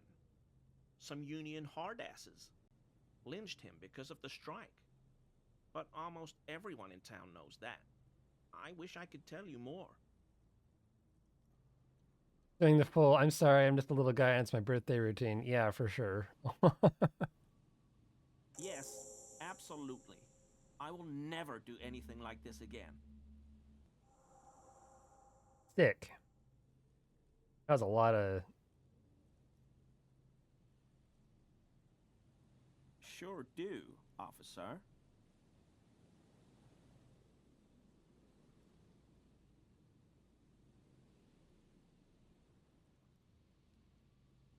Of course.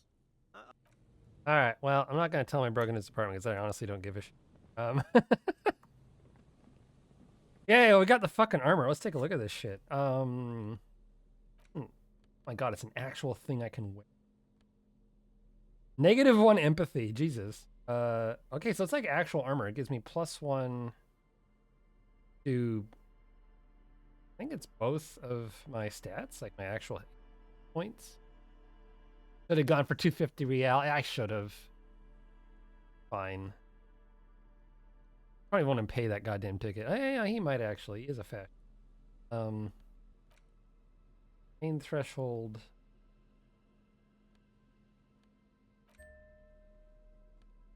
And I don't want to wear it.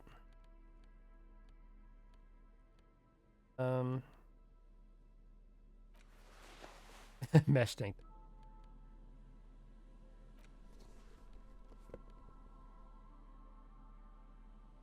My current jacket gives me +1 shivers.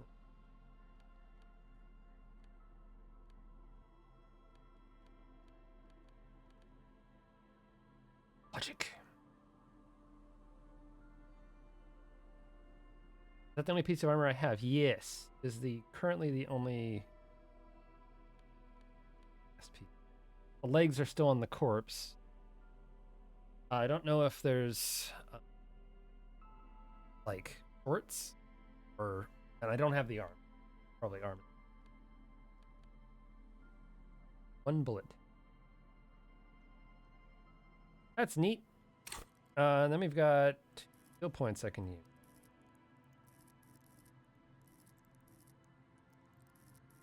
I keep those.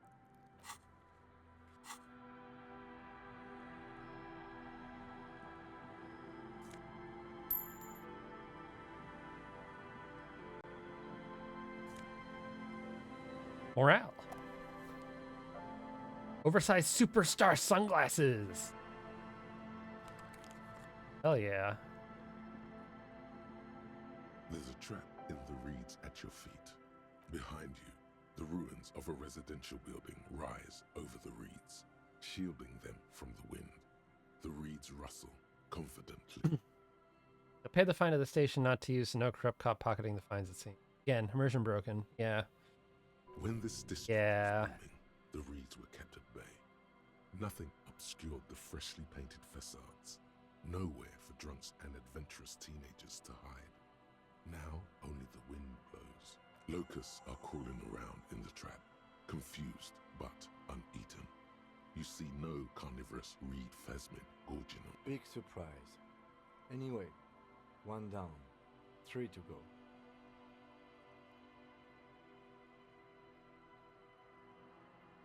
I meant no offense, just... It's fine. It's fine, kid.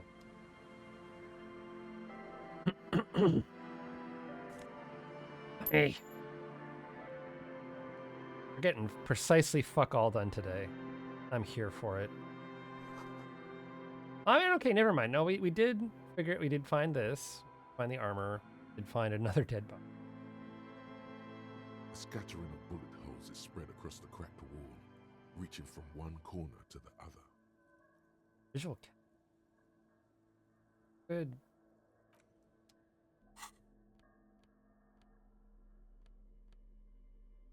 +1 visual cap. Else I can do.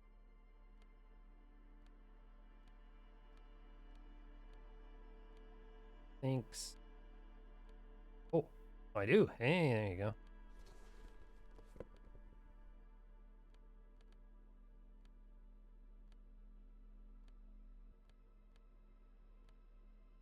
Okay, that should be a little bit better. A scattering of bullet holes is spread across the cracked wall, reaching from one corner to the other. Unable to piece together the big picture just now, there's a hole in their hypothesis. I'm dumb. The scattering of bullet holes looks like one giant smiling mouth, smiling its deadly smile, laughing at you and the world and the living. Alright. That's too bad.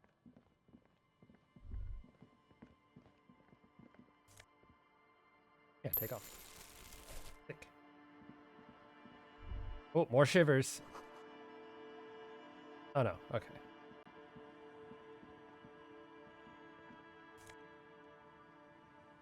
Logic.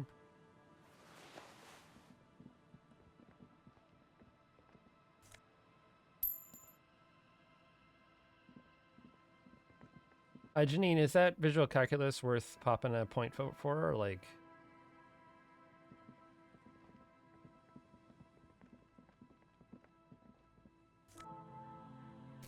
Oh yeah. Sure. All right. Why the hell not? Visual calculus. A scattering of bullet holes is spread across 58. the wall. I'm gonna walk away. Quick save. A scattering try of bullet holes is spread across the crack. A row of ghostly shades. Holy shit! All right. There are many of them. Oh. A dozen at least. Their heads lowered and eyes blindfolded. Ah, fuck. It's quiet. No okay. Sound, no movement.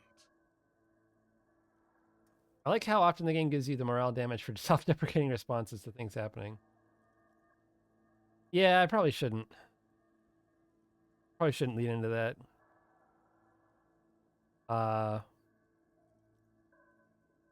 10 meters away, other shades are lined up in an orderly manner. Automatic rifles primed. A gust of wind blows by. The coats of the firing squad flap slowly in the breeze. A single person stands on the side. The sun blazes high up in the sky, baking the planks, the sand, your skin. The order was carried out in the afternoon. A long time has passed since the moment of this fusillading. Rain and brine have since washed all the blood away. Not a trace remains. The abundance of bullet holes leads to two options. Either an inordinate amount of executions were performed here, or they did not use a conscience round, where only one soldier has the loaded rifle. Looks like this was a mass execution with everyone fully armed.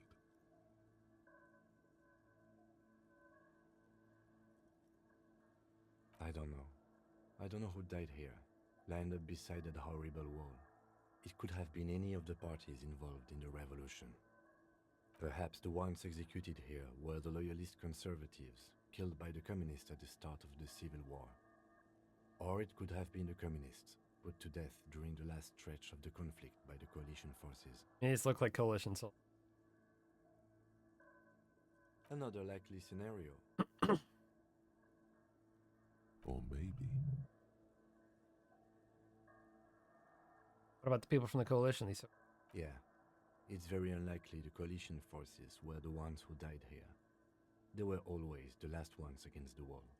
To be honest, if a coalition member was anyone in this situation, it was a commandant, the superior giving the orders. The commandant, the one who gives the order. Machine gun fire crackling through the air, the lights of the muzzle flashes dancing on his face. 7 men in combat uniforms and dark coats, holding automatic rifles aimed at the people. Soldiers from some side, but from which one? Men of duty, dark duty, murderers, twisted by orders, young boys forced into killing. A host of men, probably in everyday clothes, ragged from the conflict and covered in dust. They were not sitting, a common practice for executions in some nations, as demonstrated by the height level of the bullet holes. They stand, facing the wall. It's impossible to discern any details about their personality or background.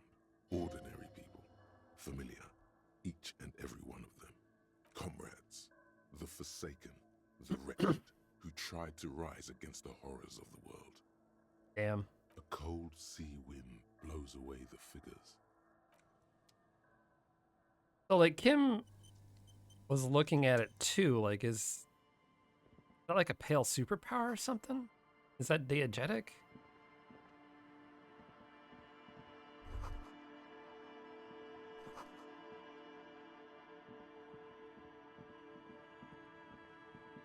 Oh, that was grim.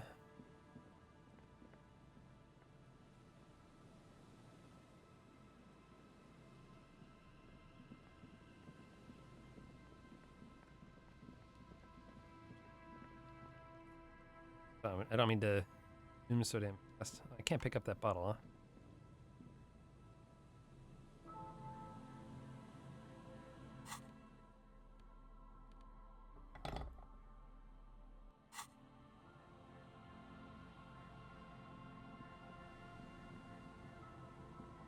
They left, okay.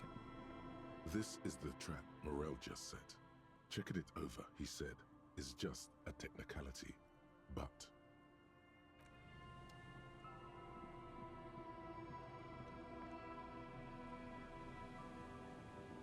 Okay, there's nothing that way.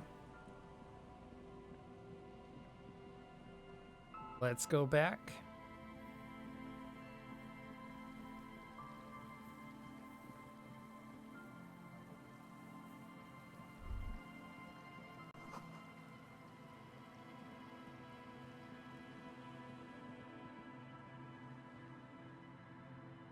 Nothing here. Oh, we were just there. Yeah. Okay, I see how this place.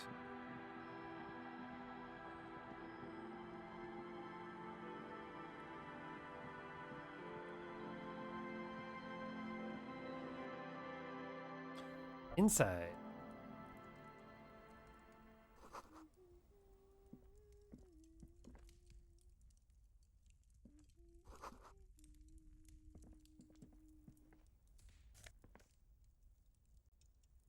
I don't want to just take it. Hello, mister. Little Lily. she clutches a small stuffed animal. Occasionally, she twirls it around. My mom's outside, and I didn't really know about my dad. It's a grouse. You might be able to get on Garth's good side if you replace the broken scooter you almost certainly broke.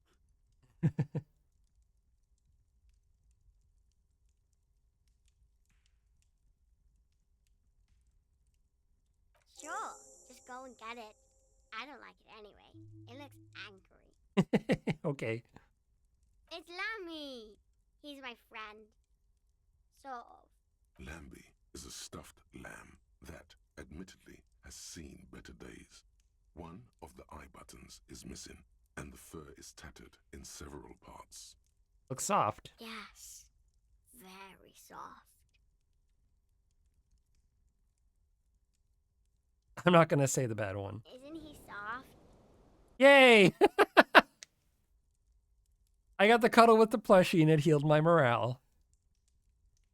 My immersion is intensifying. Bye! Alright, well, Yay, I took the grouse. Thanks. Well, that was a weird interaction. You playing Pogs or something? The scruffy-haired little boy kicks a stone. He can't be more than 5 years old. God. The other one looks indistinguishable from him. He watches his brother kick the stone with his tongue lolling out of his mouth. Yes. Okay. Yes. Okay. The kids don't reply, absorbed in their little game. Okay, bye kids. Oh, there's the mom, I think. Or maybe not. Welcome to the fishing village. Please lean in closer. I have cataracts.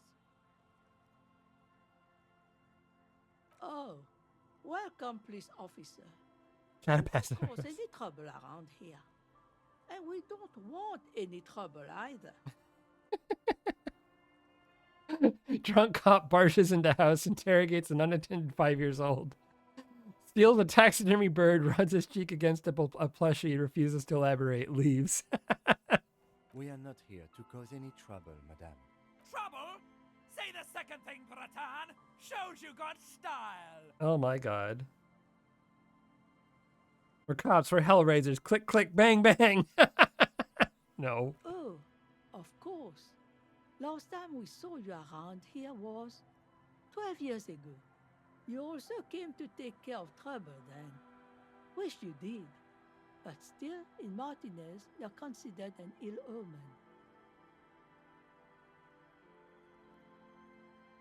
What kind of an ill omen are we talking about? Oh, the usual. Dark tidings. Black hound. That's you, all right. A black hound licking your own heels. No, not you personally. I meant the RCM. Some of the men got into a fight. One of them killed another. Locked himself in that woodshed over there. He was brooding, needed some help opening the door. You got it open for him and took him to think about what he'd done in a more secluded place. Somewhere more quiet. Jesus. Maybe they are afraid. Why? Because you're an ill omen. But you're still welcome here. As long as men with guns aren't chasing you. And maybe even then. Because that's the kind of fishing village we've built. I'm sorry there's not a lot of room to park the motor carriage.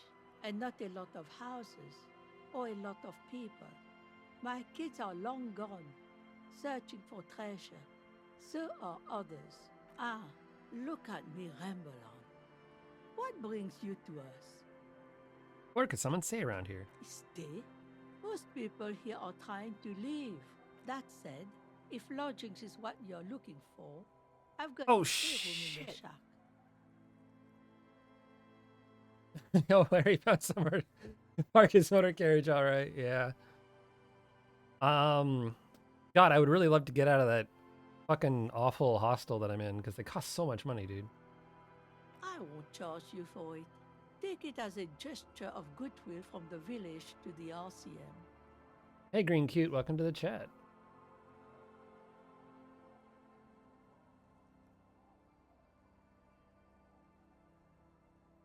Cool, okay.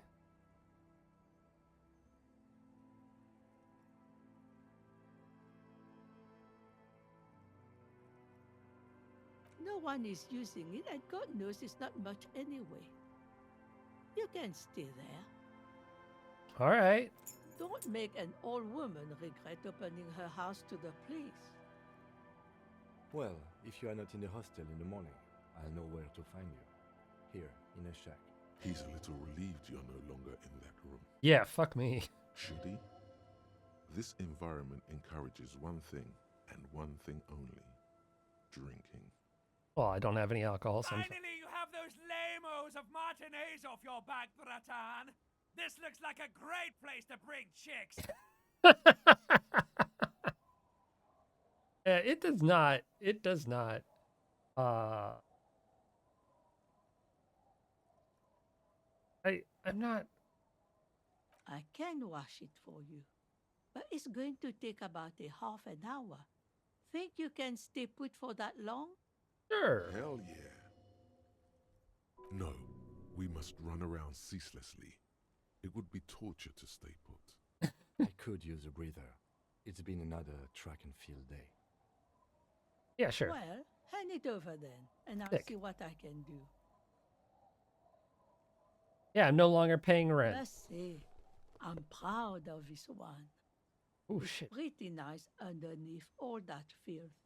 I hope you'll have an easier life in your hands. I want to give you money, but okay. I was hoping I could pay for it. Like half an hour work. I don't know what the minimum wage is here. I'd pay double that. That's fine. Let's listen to her. Me? No one. Just an old washerwoman. Mother called me Isabel, if that's what you're asking. And my married name is Sadie. Now it's your turn, Mr. I should be honest to her. I'll tell her my real name. Been so nice to me. Quite a handle you got there. So many titles. One of them double.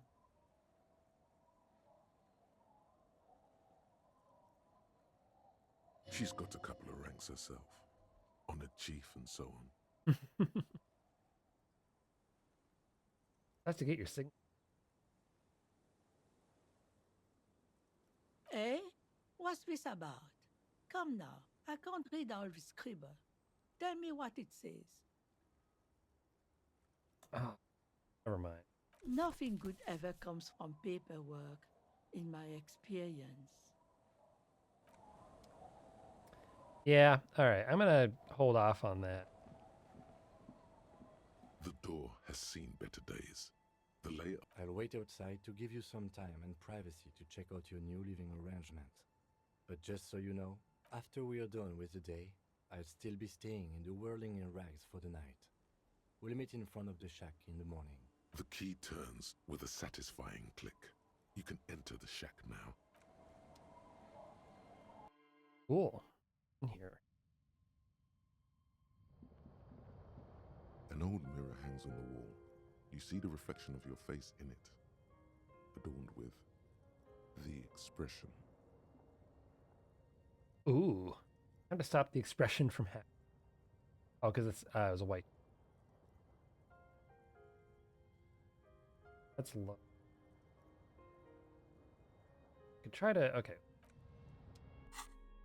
Let's see. Oh, I got something.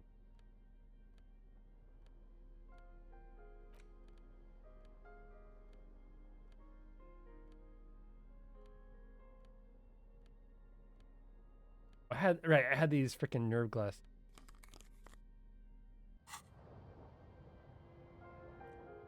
Let's quick save. An old mirror hangs on the wall. You see the reflection of your face in it, adorned with the expression. It belonged to the new, Got it. third decade of the current century. Enough time had passed from the failure of the revolution that, for a fleeting moment, free market economy seemed like the ultimate, uncontested way of life for our species. Things were good. It was smooth sailing. People made gold and champagne-tinted interiors and facades to suit the times, calling this the new style. But more importantly, disco happened. Disco. Forget about ostentatious orchestrations. For Revachol, your city, that meant only one thing. Guillaume Lamillion. Out of the dazzling swirl of disco music, in an open-air boîte de nuit, somewhere in Revachol West, Guillaume's blonde mane appeared on the screen. He sang some bullshit. Then he made the expression. You don't need to add a clicking sound to make it click click. Everyone loved it. Maybe you thought some of the stardust would rub off on you. Maybe it did. Only the grimace. Either way, it's all gone now. Only the grimace remains. The click is used to spur on a horse. It also features heavily in Guillaume Lamillion's regional mega hit, Don't Worry, Your Pretty Little Head.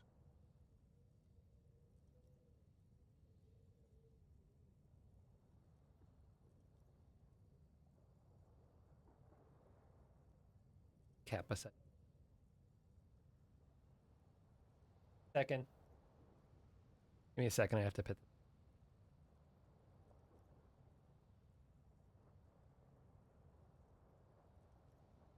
I don't have a camera, but trust me, he's also add just start.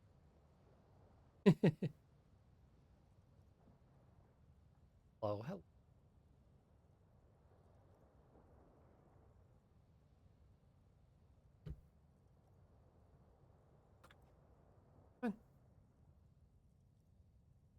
Don't you love climbing on my.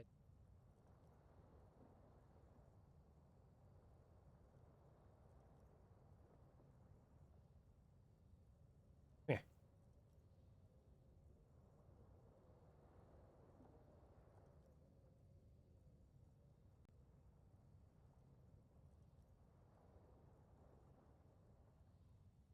Oh, my cat, Valerian. He's a gray and white tuxedo cat. He loves affection. He likes getting pets. He likes, attention and everything like that. However, he has this thing he does where he really wants you to pet him, but he will sit just out of reach. Send your hands out towards him without moving. Be like an inch away from him. You have to lean over. No matter how you're sitting, no matter what's going on.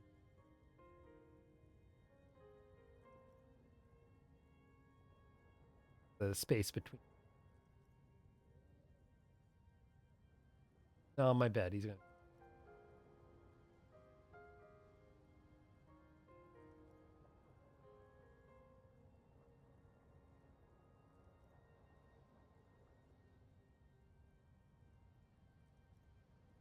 All right, one more minute of ads. And we'll continue.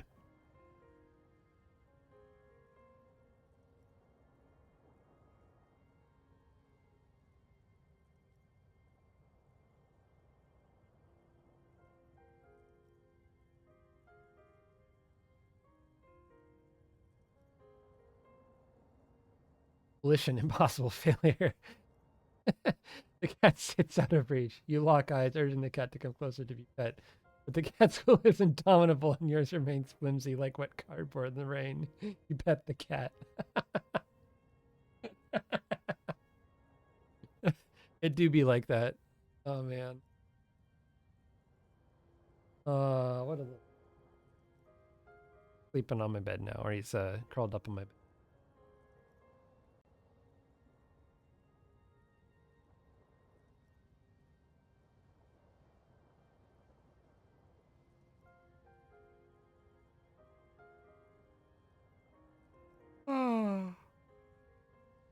And I'm terribly sorry about the ads. I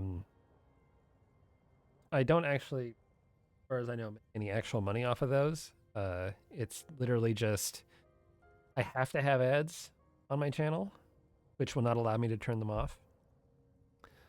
And the only way I can have ads in a predictable way, so it's not just pre-rolls where like you start watching. The way it works is that you can either have two types of ads. You can have ads where it's really random and people just see them randomly at any given time. which is super annoying. And especially pre-roll ads, like they join the stream and immediately they're hit with ads, which sucks. Or you can have scheduled ads, and scheduled ads means that they're the same for everyone. You can set exactly how long they are. You get 3 minutes of ads for every hour of playtime, and I just sort of front load them like that, so it gives me time for a break, and then also, I can just pause playing as I wait for the ads to stop, break, and chat with y'all. That's why I do it this way. Again, I don't make money off of it. It's all just me trying to make it the most optimal, uninterrupted viewing experience. Cool. Let's continue. Sometimes you like to add finger pistols to the mix, because, unlike Guillaume Le Million, you are a police officer. It's your nifty little way to say, I'm armed and dangerous. Anything else? How long ago was the news? There is a vast ocean of time between right now and the expression, looking good on you, or anyone. 2 decades, if the calendar is to be trusted. Humanity has run aground in that time. It's a different world now. The expression is a relic. Else? Who I am? Why did I become a cop? You have some understanding of the near history of disco, plus the trivia you've picked up along the way. Episodic memory, however, remains in the dark. It may never return. You should prepare yourself for that. Not really. OO must have just stirred your mind. They're more like a disco rock band anyway. If that's it then. Have to be. You can swoon over Guillaume and his champagne-corked smile whenever you want to. Maybe some of the stardust will return. Oh man, alright, so I can do the electrochem check again. Let's put on the electrochem stuff I have. Shorts. I'm sure. Yeah, why not? That looks horrific on me. I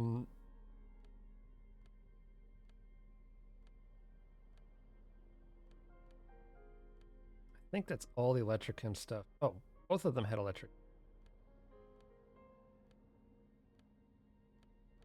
That looks awful. Like, truly bolting. Okay, yeah, no, the fishnet top definitely helps. I'm gonna wear the fishnet top for this, because why not? +1 drama, clinically insane. Perfect. Okay. An old mirror hangs I look terrible. See the reflection of your face in it, adorned with. Okay, I'm going to quick save. An old mirror hangs on the wall. Still, it won't come off that easy. Okay. Could do. I only have one. Not worth it. Okay. Yeah, well, we'll call it off for. Let's see. I don't need Sever Fate. Let's just do Deception.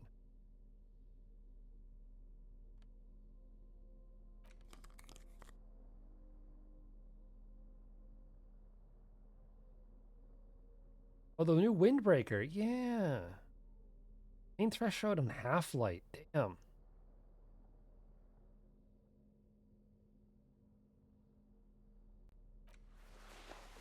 Oh, and I got this ultimate peak focus. I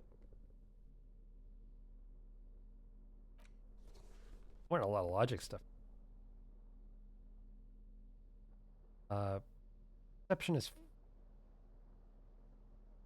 Dude, that's my jacket. I don't really have any new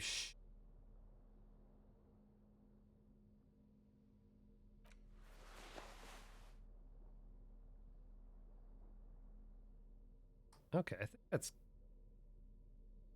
never fair. I don't. Never fair. Yeah, let's go with that. All right. Here's our new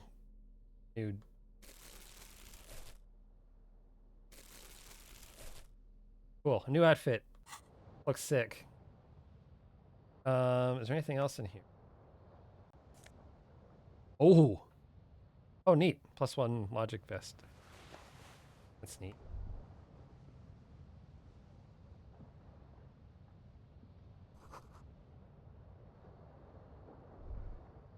On the table, you see a bowl of water, Oh, rough shit. soap, and next to it, a small hand mirror. A straight razor soaks inside the wash basin. Oh, I can actually distract myself. The water reflects back a vague image of your face. Nose bulbous and red, hair unkempt, wrinkles lining the eyes and forehead. The stash is gigantic. You'll be looking like a pansy without the chops. A fucking pansy. Oh my god. A fresh start looms ahead. Clean yourself up and be born anew. Okay, I'm gonna put on some hand-eye coordination. Have anything for him?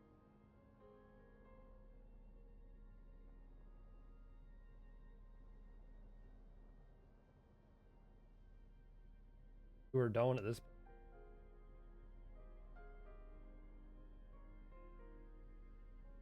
Got nothing.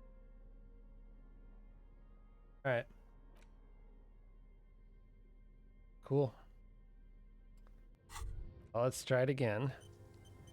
On the table, you see a bowl Well, actually. of water. Oh, okay.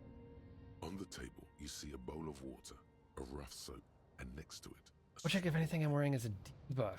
Yeah, okay. Posure, yeah.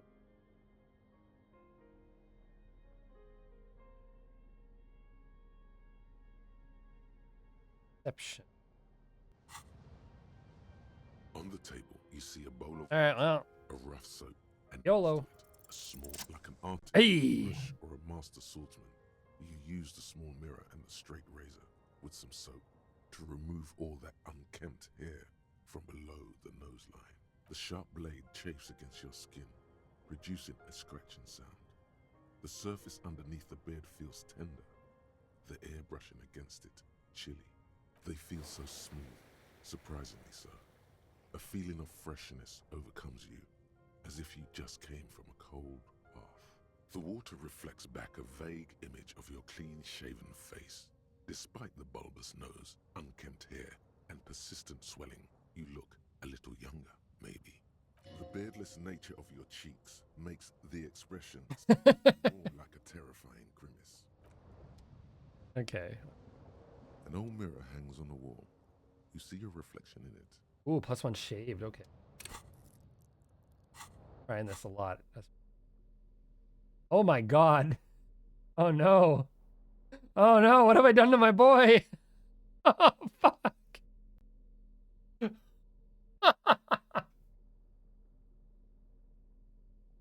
What have I done to my boy? Oh no. Oh.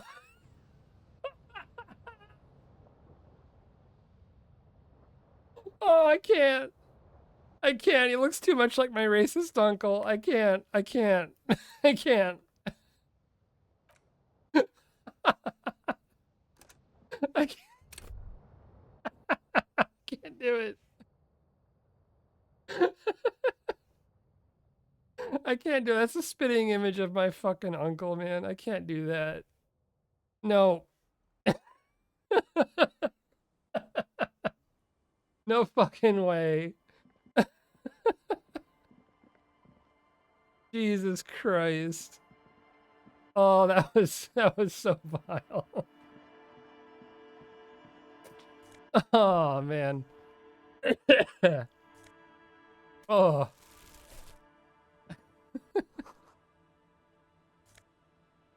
Ooh, +1 perception. Fuck yeah. Actually, I could.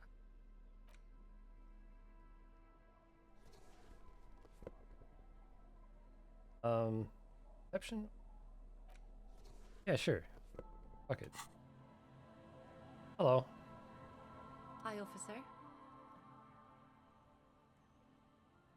Anything I can help you with? Sword in a scabbard hangs from her hip. Holy. fishing village on the seashore. This place doesn't really have a name. It's sometimes called Elysium. The sign on the street leading here is illegible. Has been since they built this place. The name is Lillian. People call me Netpicker. I think I have time for Women questions, with swords. and that was actually True. the second one. Indeed, you're always confused as to your whereabouts. Ask her about the cool sword. Helps to break the ice.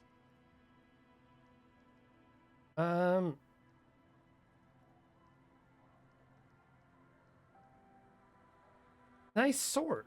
Unfortunately, the factory sold this one with a 3-year warranty instead of a story. It's to intimidate folks mostly.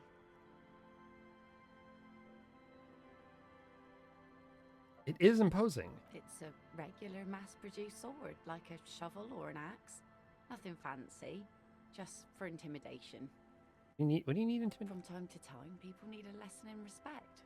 That's just the way it is. Back in the day, I caught the eyes of many men.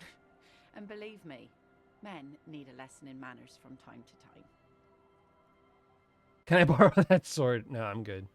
Some went to patch their wounds, their lesson learned. Others were more thick-headed. And one of them, I ended up marrying. Guess I enjoyed the way he bled. Damn. If it is, then why the melancholy? Come.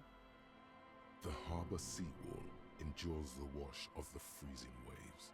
Many things wash up against it and onto the beaches of Revachol. Some inanimate, some just no longer alive. You shudder. Damn. To the waves. The sea took him. It was a long time ago. Yeah, I'm gonna let her. I'm just gonna. He didn't respect the sea. Went out there, drunk like a skunk, and sure enough, one day the boat was found floating empty. The bloated corpse turned up 2 weeks later. Damn. Now, before you tell me how sorry you are for my loss, know that it was 4 years ago, and I've moved on. There's only so much mourning you can do for a drunk with sinewy muscles. She really liked those muscles, though. It's in the way. She pronounces sinewy.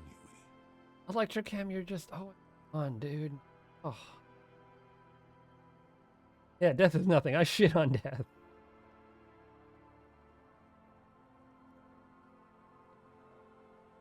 Us working folk don't have the luxury to be bedsick with melancholy. I buried him, mourned for an appropriate amount of time, and went on. Life didn't really change that much for me and the kids. This is neither a touchy nor a very interesting topic for her. Huh. She looks like she's ready to go on a date with another, better drunk. Ask her. Both of you could need some action. Oh my Do god. it! Hit on the widow! It's the right thing to do! Oh, fuck. Like I said, fish mostly. Sail the waves, take care of the kids, pick nets. Right now I'm tarring a little skiff. Sometimes I also walk to the beach to see what the sea has given up. The sea is full of surprises. This is what is called a conversation. You don't have to be guarded right now. All right.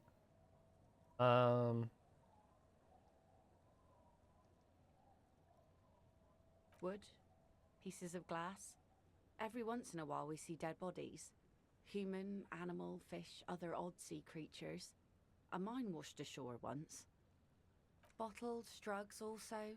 Lost cargo in general. Most of the time it's just wood and glass. All right. Major choice moment. You only get to ask one thing. It would be weird to say them all. Oh my god. Choose wisely. Mines. Mines. You need mines. Why? What do we need a mine for again? Can someone remind me?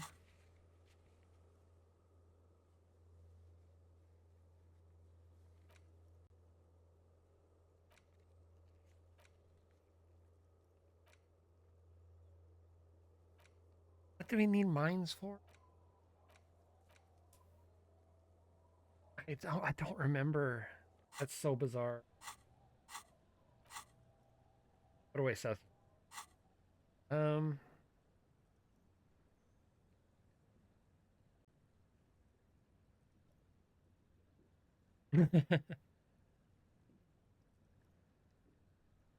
Well, you're barking under the wrong tree then, officer. I have no interest in floaters. Seen enough of them in my life already. Very unattractive bunch. Yeah, maybe steer clear of the things reminding her of the floater she used to be married to. Just saying. Oh, no, good spot. Yeah, explore the Queen's presence makes it awkward. Sure is. The sun, I call her, coated with a fresh layer of tar just yesterday. It'll take some time for it to dry, assuming the sunny days continue. She looks at the boat, dripping with slush, and nods proudly. I'll be seeing you. Alright. Gotta look around the coast. I don't know if I'm gonna hit on her, but that's... Oh.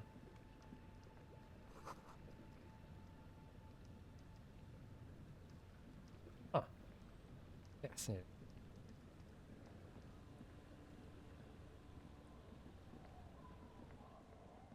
There you go. Camera's being weird.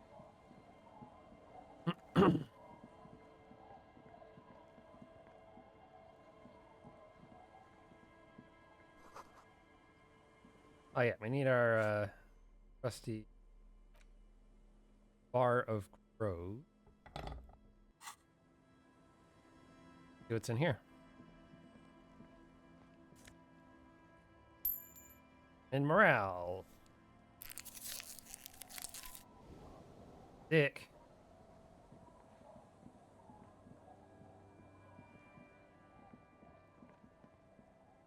Okay. Well, that was oh, money. Why you gotta go all the way around? All right. Physical instrument dislikes explosion. I honestly can't remember the need for mines. All right.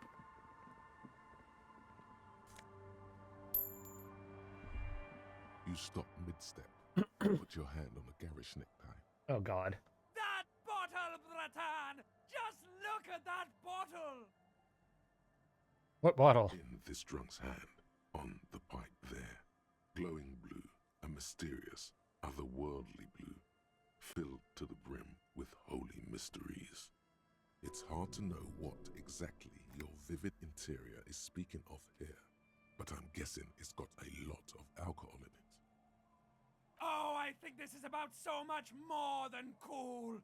Please go talk to him. See what it's about. I'm drawn to it. Oh, my God.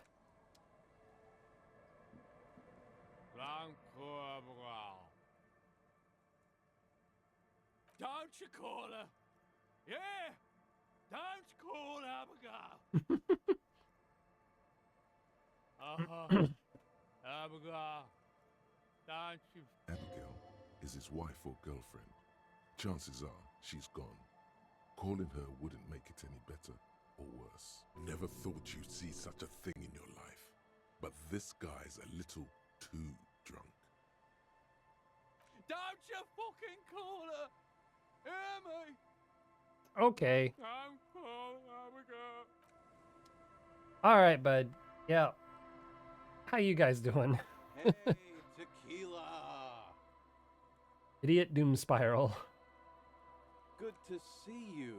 How's business? How's the whole reality situation treating you? So what's happening?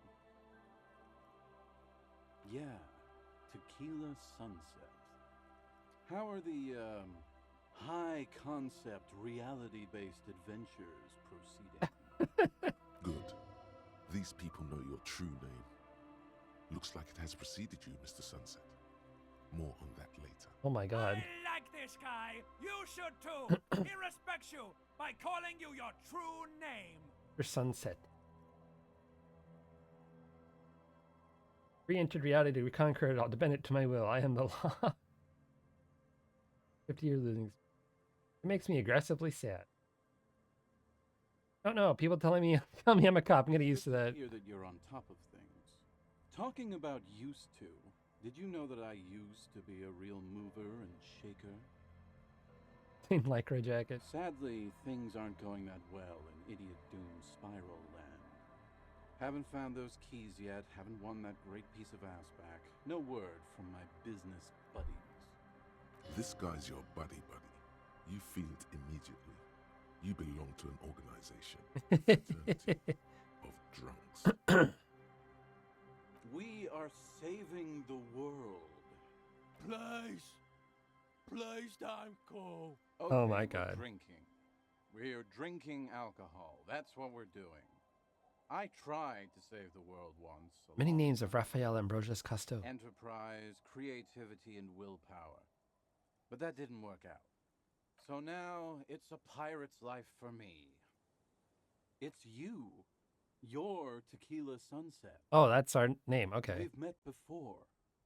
Don't you remember? Maybe. You look like you want to know how Tequila Sunset came to be. You look like you want to hear the tale. These are my drinking buddies.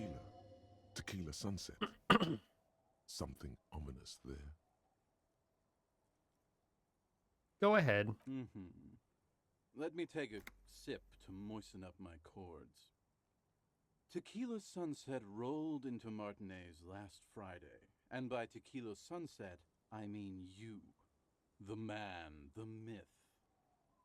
Hey, let's not jump ahead of ourselves. This is your story. You got here on Friday to solve a case, hoping to be the early bird who gets the worm. And by the worm, I mean the buzz. Because as far as I know, all you did was get piss drunk. Word on the street is you went around the local hostel telling people that you're a police officer, and that it would be really fucked up if you shot yourself in the head, right in Jesus Christ. That's pretty high concept, if you ask me. Does that sound like something you'd do? Yeah, probably. Jesus Christ. The lieutenant's brow is furrowed. He's listening as casually as he can. It was a late Saturday night when we, the Union of Moribund Alcoholics, were getting our drink on. Nothing remarkable about this. We get our drink on 24/7. Makes everything warm and glowy. I trust you know the feeling. Uh-huh. Oh, yes, you do, Bratushka. The only thing better than that is putting the pedal to the metal after you kiss the tie. And off we go. One moment you hear the sound of a motor carriage revving up somewhere on the plaza, followed by a series of dings and bangs. Naturally, loud noises pique the interest of anybody owning a pair of ears. That's just the reality we're in. Naturally. Anyway, there was a brief silence, a gasp of silence, if you will, followed by a real commotion. We heard the carriage careening towards the coast at top speed. Uh-huh. Sounded like someone jumped the canal. We grabbed our brewskis and rushed to the jetty. Never underestimate the speed of an alcoholic. 3 men are standing on a wooden platform extending out from the shore of a dilapidated fishing village. Their cheeks red, spirits high, beers in hand, eyes glazed over. What we saw was a sight to behold. A beat-up police carriage containing you. Right there on the beach. You revved the engine and screamed at the top of your lungs. The time hath come! Idiot Doom Spiral is the most eloquent alcoholic. He clearly put a lot of points into drama on Electrochem. Yeah. So, naturally, being the curious cat I am, I asked what time hath come. To which you replied, the time hath come for Tequila Sunset, the end of all things. Jesus Christ. After which, your reality contracted. You jammed the pedal, plowed right off the jetty, and through the ice. Your hands cramp on the steering levers. We ran towards the ice, whilst you crawled your way out, miraculously unhurt, covered in seaweed and shit, like some kind of sea monster. When we finally got there, you were sitting on the beach crying. You said that your badge and uniform were in the car. It was too late to get in there, though. The carriage had sunk too deep. Recognizing a brother in need, we offered our condolences and invited you to party with us, which you naturally agreed to. Uh-huh. What else was there to do? Thank you, brothers, for your helping hand. We asked about the whole Tequila Sunset thing, and you told us it was your name now, and insisted that we all call you that from then on.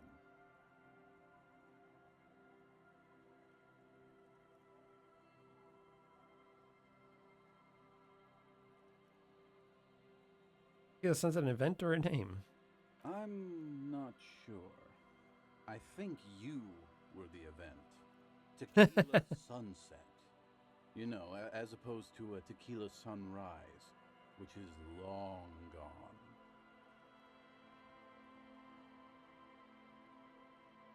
No, that's just what your mother called you. Your real name is Tequila Sunset. Just embrace it, brother. Hours. It was an all-night drink-a-thon. Then, at some point, I think it was Sunday morning, you got belligerent and wanted to talk about Revacholian women. How they're beautiful and also whores and so on. How one of them fucked you real bad. After a short while, you crossed the event horizon, looked sullen, got up, and left without saying anything. Wow, that's quite a story. Yeah, I bet Tequila's a fucking legend around the precinct. You must be proud to work with him. If you only knew. You were pretty vague about it, but you kept saying you got fucked. At least you didn't ask them if women are bourgeoisie. We've all been fucked too.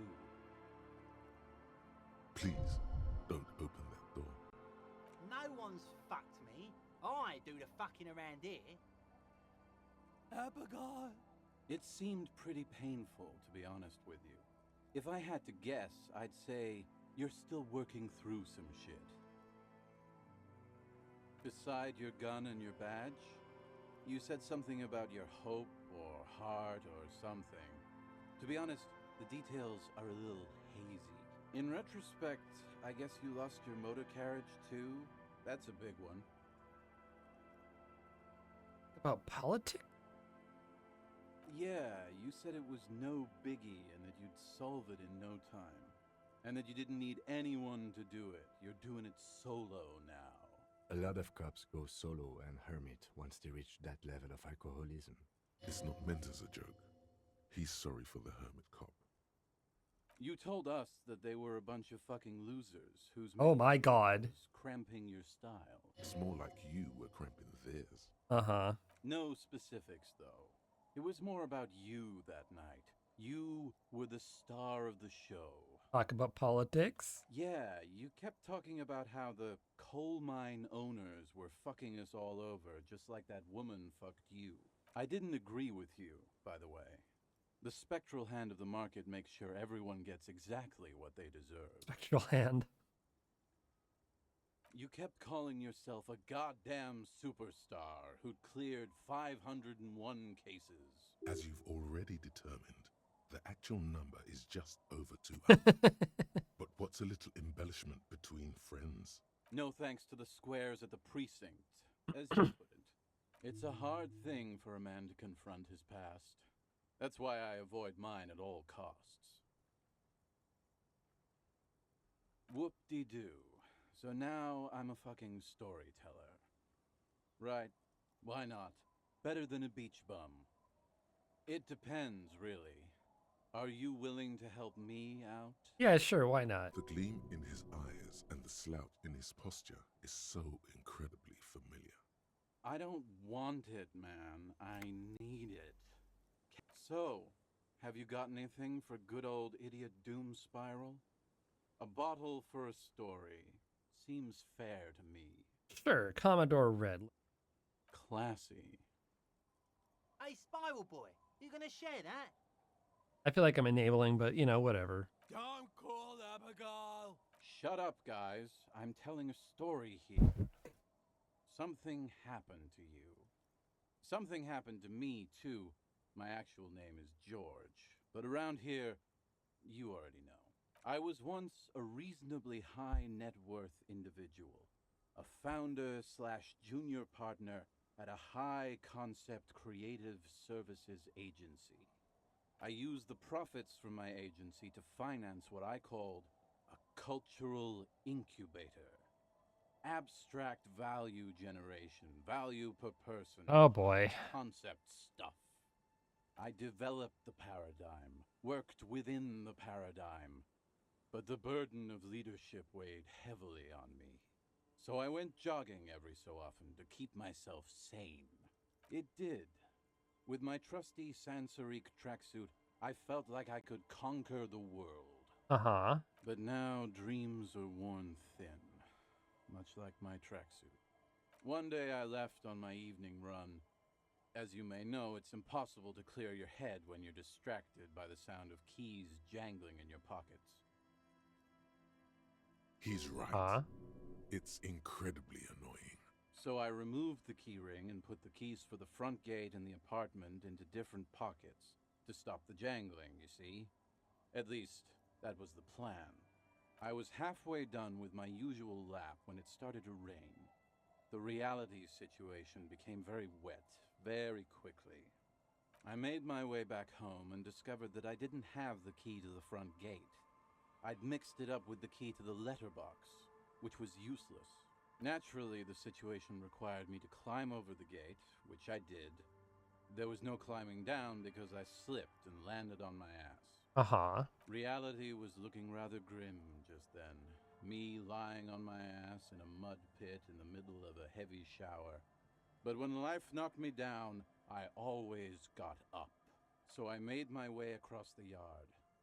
Standing in front of my apartment door, fumbling with my pockets, I realized that I'd also forgotten my apartment key. Uh-huh. I rang my neighbor's buzzers. It was late, and most of them didn't even answer. Those who did assumed I was trying to sell them something and hung up before I could even explain the situation. People are naturally wary of ad men, you see. One moment someone chats you up, 5 minutes later you've bought a box of edible lingerie and a strap-on. I don't begrudge them, especially since I was known to be... Heavy is the head that wears the crown. Just then, I experienced a moment of clarity. I still had the key to my office. I could wait out the storm there. But when I reached my office, I remembered that I'd asked one of my producers to change the locks that day. And since I hired only the best... Happened to me the other day. and I couldn't get in. Anyway, long story short, life spiraled out of control. I haven't gotten into my apartment for years, and my girlfriend left me because she didn't want to... What the fuck? Man, the company... Well, you see where I'm going with this. So, now you've heard my tragedy. Because you lost your keys? What do you think? Like nothing you've ever heard, huh? I feel like there's a few steps missing. Tequila, I've thought about this series of events for a long time. If there was anything else to it, I would have thought of it by now. Why didn't you go to the authorities? Well, at one point they came to me, but, you know, I didn't have any ID on me. It tossed me in jail for 2 days. I can't say it increased my faith in the RCM. No offense, gentlemen. I literally can't believe it.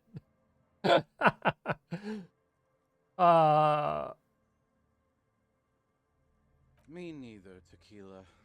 When I lost my keys, I lost more than access to my apartment. I also lost my leverage for humanity. I don't think I so. wasn't a high-concept creative director anymore. You can't imagine what that does to a man's confidence. Anyway, that was all the story one bottle gets you. Almost empty, this one. You too, Tequila. Okay. Good to see you, friend. Do I have deals set up for you, buddy boy? I'm gonna see you too, friend. So what do you want? I got smokes. They're cheap. Very cheap. I got Pilsner. Great deal. You won't get a better deal on that piss. Spirits I can let go for 300 real. I also have speed. And by speed, I mean amphetamine. See? There it is, Bratushka! The spirit! Let's buy the spirit! 300 real is a lot, but this has to be done. It's our end game! What if I don't want to listen to my necktie anymore?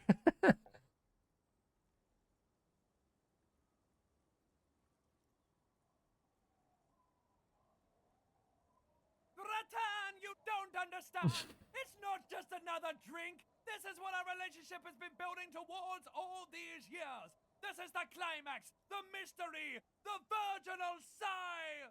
You have to buy it from him. Get it off him. Kill him if you have to. Oh my God. Ultimate fate depends on it, and the fate of many worlds. Lieutenant looks at you, looking at the bottle of spirits, then at Rosemary, suspiciously. Blue medicinal spirit. Oh my lord. Why does a bottle of spirits cost 300 real? See, friend, it's real valuable. Worth every real, if you catch my drift. Got it from a bit of a business venture. You know, it's funny, actually. What? This guy. Conversation might bring a discount, no?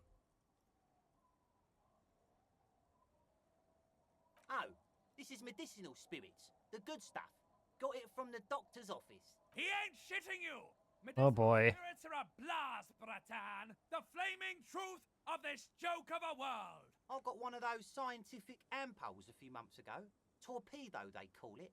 It's supposed to keep a man from taking a drink. Oh boy. Stop me for shit, that's for sure. 5 lemons with half a pack of butter and you're good to go. It was. You know, Sounds dangerous. Goddamn kidneys started giving me all kinds of help.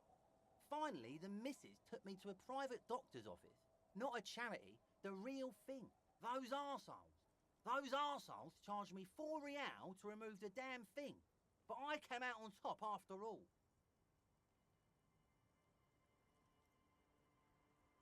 Okay. Idiots left me alone in there. Now, I used to teach high school biology. I know what doctors use to preserve dead things. Like 3 cans of this blue medicinal stuff from the back room. Threw the snakes out and voila! What's left is this beautiful blue stuff. 98.7% almost pure alcohol. It's isopropyl alcohol? Sold to these fine gentlemen here. But this last one is yours for 3 real, if you want it. 3 real. Alright, haggle them down to 3. Okay. 3 real and it's yours, friend. The deal of a lifetime. Just make sure Okay. you enjoy that one, friend. Bratan, I am so proud. Now, whatever you do, don't drink it. This deserves so much more than just regular oral consumption. The tie is so on the money there. Oh my gosh. But I don't. Huh? Just wait for my sign. Keep it with you. Keep it warm. Keep it safe. Soon we will enter the other world. No. Oh, no. The time will come soon. I'm getting a really dark vibe from this. This won't be pretty. Yeah, I think I'm good, actually. Okay, guys. Uh-huh.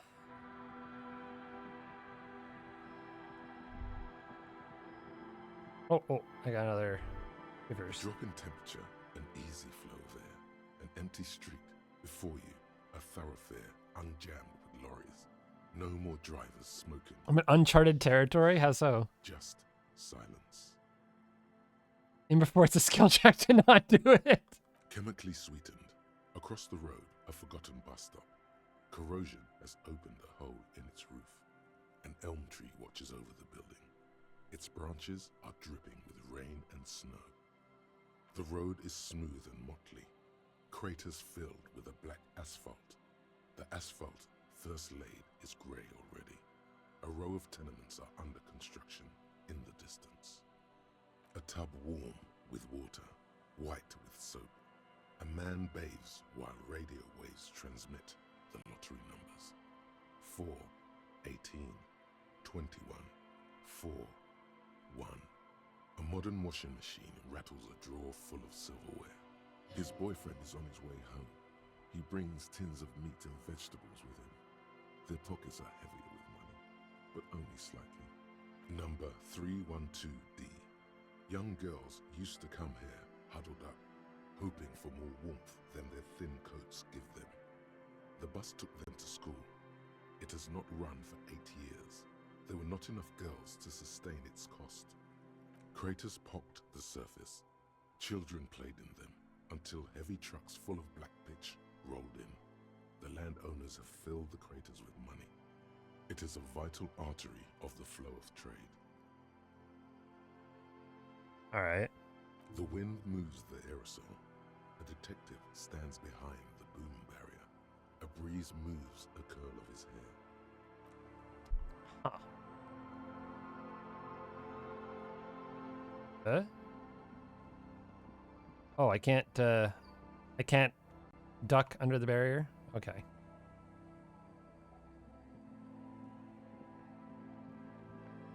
All right. Actually.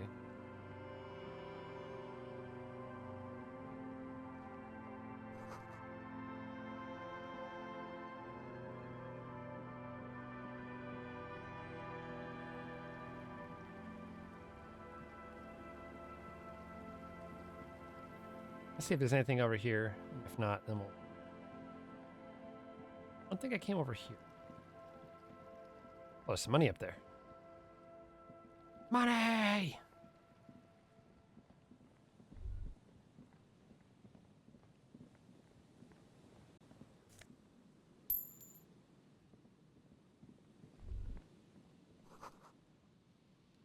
The shadow of a very large building falling. Oh, I can go in here. Heavy wooden doors, more than twice your height, stand shut in front of you. The rectangular sea-worn ornamentation appears in stark contrast to the padlock, carelessly drilled into the wood. Nothing happens, only the sound of the padlock rattling against the door. I don't think that's going to work. High above, the wind wraps the church in its rush, cold and wet from the ocean bay. It parts around the massive keel-shaped roof, like a test tunnel washing both sides, the way it has done for 340 years. The wind keeps its distance. So should you. There is a hole in my heart. Whoa. The lieutenant looks at the padlock. He didn't hear you asking. You were quiet enough. This cheap-looking padlock is sturdily built. It shackles together a hasp and a staple screwed into the wooden door. The lock is adorned with a yellow sticker. You see a yellow circle with 2 X's and a big curve below them that looks like a mouth. You're pretty sure you haven't seen it before, but what the symbol depicts is clear enough. A smiling dead guy. The curve makes it smile, and the X's make it dead. He takes off his glasses and uses a blue handkerchief to thoroughly wipe them clean before inspecting the sticker. Then he looks up, pauses. No. Looks like a dead man smiling. Suggests junior delinquency. I haven't seen that sticker before, and I'm not a youth. Fair enough. Okay. There's nothing like the sound of a sticker unpeeling. Now it's stuck to your thumb. Like you're in your ledger.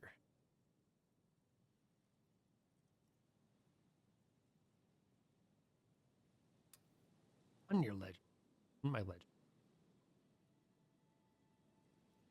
Looks like today was a gold star day. If you really think we should get in there, we need to find some other way. Can you hear the pulsing bass underneath the east wind? A sure sign of junior delinquency. I have the crowbar in my hand. Heavy wooden doors. The padlock passes through a staple that's been hastily attached to the wood. Closer inspection reveals that one of the screws is not a screw at all, but a nail.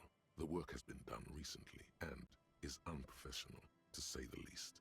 Should you want to get through, it might be easier to just pry the whole thing off. Maybe we should circle the building first and look for another way. The building has seen enough mistreatment. There is a touch of guilt in his voice. All right, well, let's try to find the back. I could try to force whole other part here.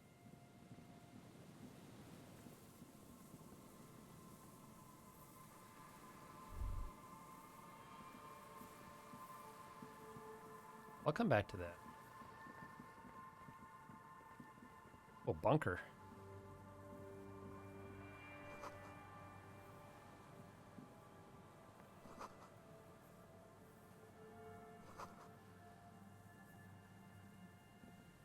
An old door, worn by elements, guards the depot. The wind has blown a sand dune in front of it. The door hasn't been opened in a long while. You see a handle. It's military. A service depot of some sort. Probably something that is no longer there. Alright. Red checks, I can't just try it. I'll probably...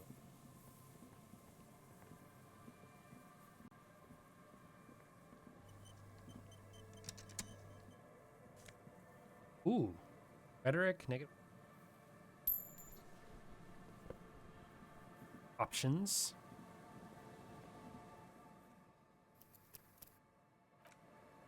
Double sixes. Yeah. I could save scum. That just feels like I'm gonna be here save scumming for a while. A familiar apparatus lies among the reeds. Another one of Morel's traps. The reeds sway in the coastal breeze. They seem to be waiting for something.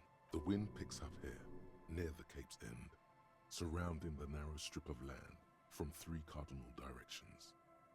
This trap is also full of panicked locusts. Another empty trap.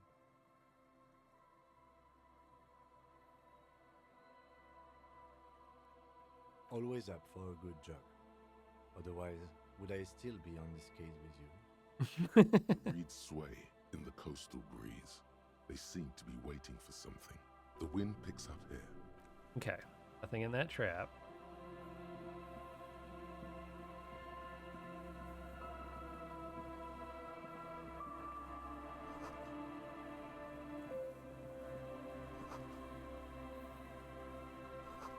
There's too rested to climb. The air is eaten. Fascinating.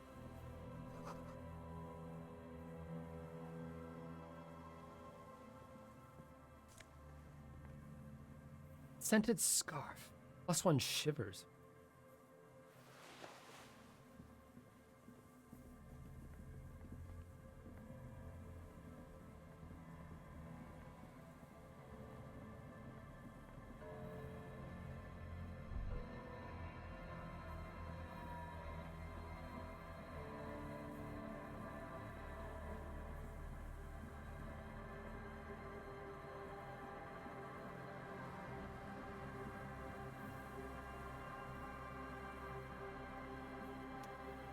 All right. Well,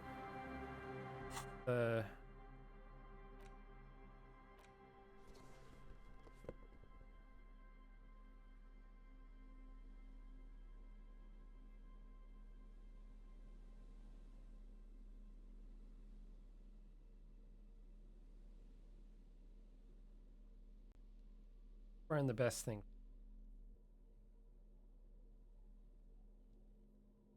Okay, then. Let's make sure there's nothing negative.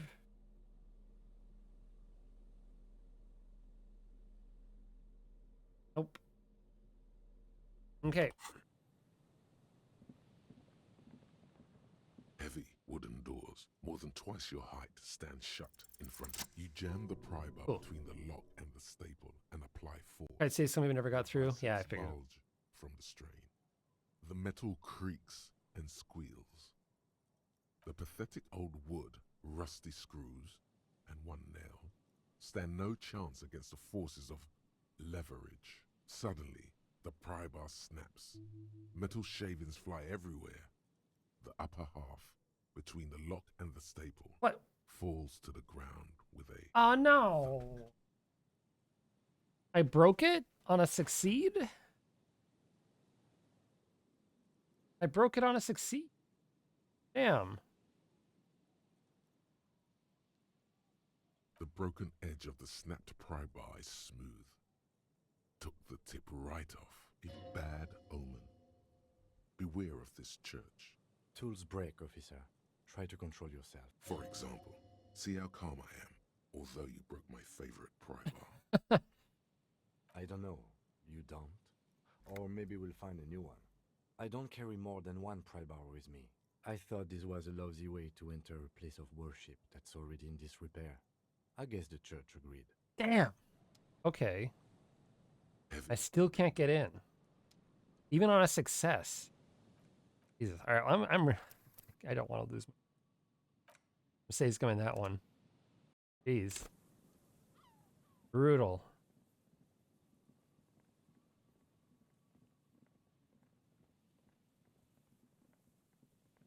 If I had gotten literally anything out of that, then I might have. But the fact that I succeeded but didn't get a single damn thing.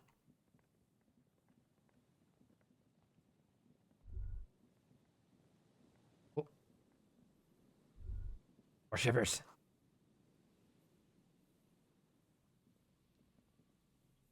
I don't think there's anything else left.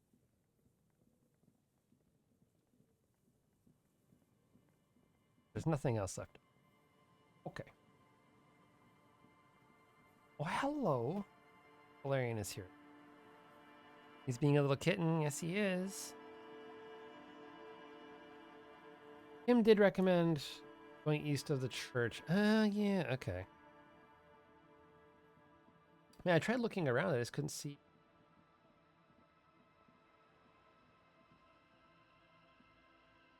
I don't... Oh, I can go in here. Shit. There's nothing here.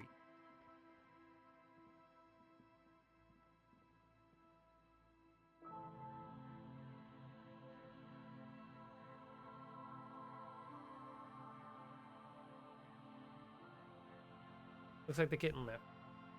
That's all right. About his cat business. Oh, it's almost kitten time. That's why.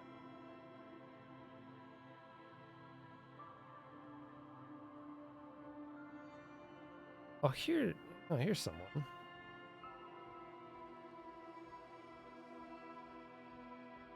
A shaggy-looking girl in her late teens or early 20s kneels on the ice with an electronic contraption in her hand.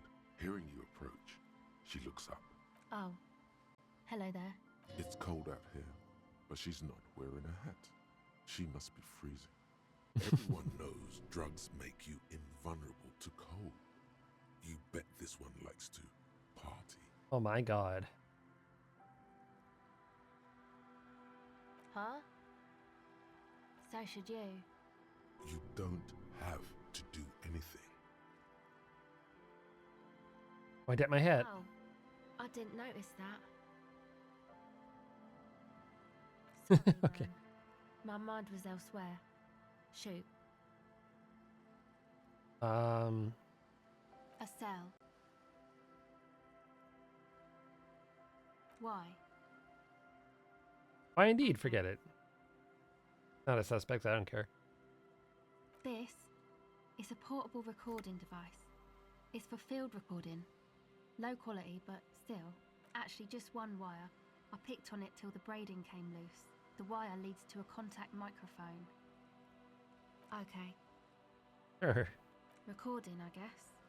I think I'm recording cracks in the ice. But there's no way to tell. Not without headphones. I think I just recorded your footsteps too. Not sure how that will sound. My boyfriend sold them. Or? I don't know, man. Things. Just stuff you need for life. Everything checks out, sire. Ugh, okay. The musicians in the Palaceum used them for making music. They looped the stuff, cutting the tapes together. They make music out of cracks in the ice and keys jangling. Crazy sounds like that. It's hard to explain. Anyway, I thought I'd make some too. It's supposed to be, like, a music place anyway. I don't really know what I'm doing. They use synthesizers too. I don't have a synthesizer. Fair enough. She looks at the recording device. The thing she thought would fill her hours with joy and escape. It's turning out to be an empty fantasy. Take this, your call. No, man, fuck that, I'm cool. I'm sorry I said that. I'm sorry about the fuck. It's okay.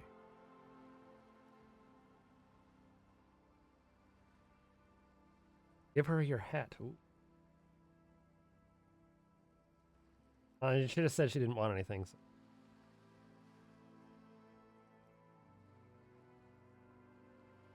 That. The boys think it could be a place, like the Palaceum or something. Stupid. It's really not going to be a Palaceum, that's for sure. Yeah, Andre and the guys, they're inside, in the tent. And why is that? She looks back at her tape recorder. Go ahead.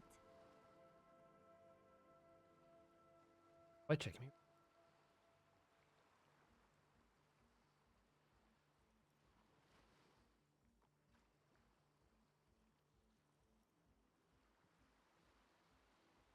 I think ads just.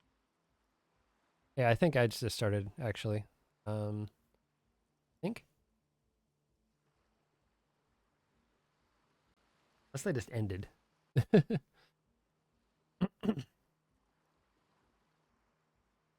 Oops. Probably get that like that ad in that ad timer stream somewhere.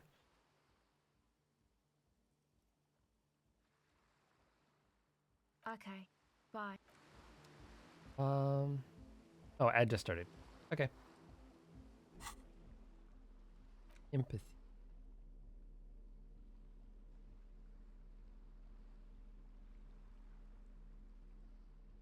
Anything negative?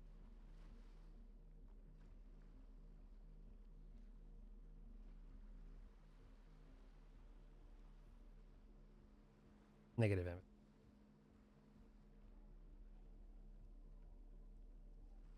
Nothing gives me empathy. Kind of makes sense. All right.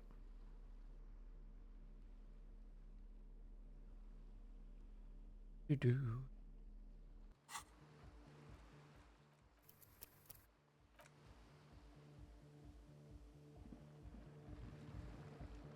The tent is just tarpaulin fabric covering ad a break. pile of stuff. Oh, wait. The flap is open.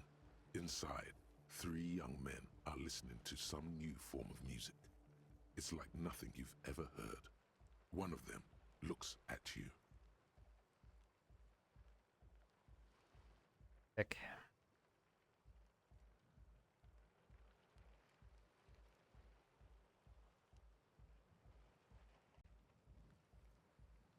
Oh boy.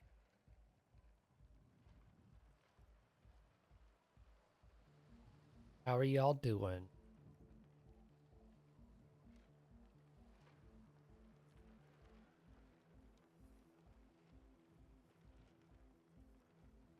Having a good night? I'm getting tired as that is.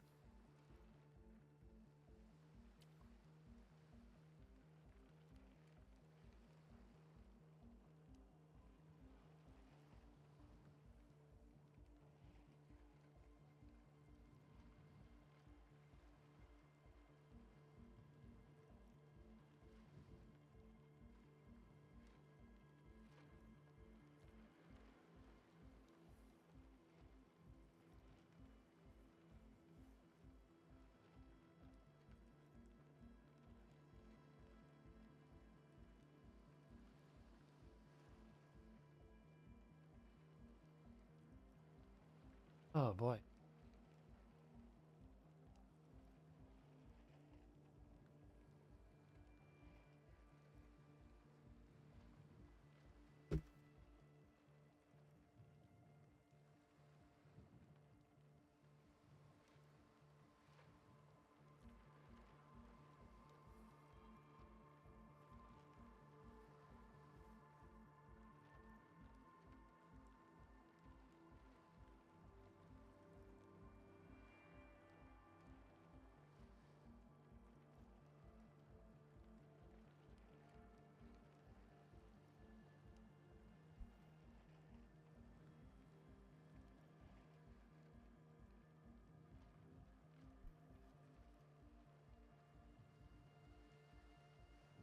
Cool.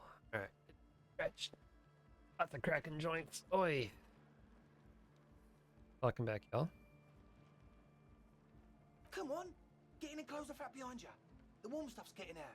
It's safe to assume this is their leader, or at least he thinks he is. Sure. Sorry, you barely have room for one. You go ahead. I'm too old for this. I'm actually not, he thinks. I just dislike delinquents. Sure. I'm sure you will feel right at home. I'll keep watch. All right, we're entering the tent. Oh my god.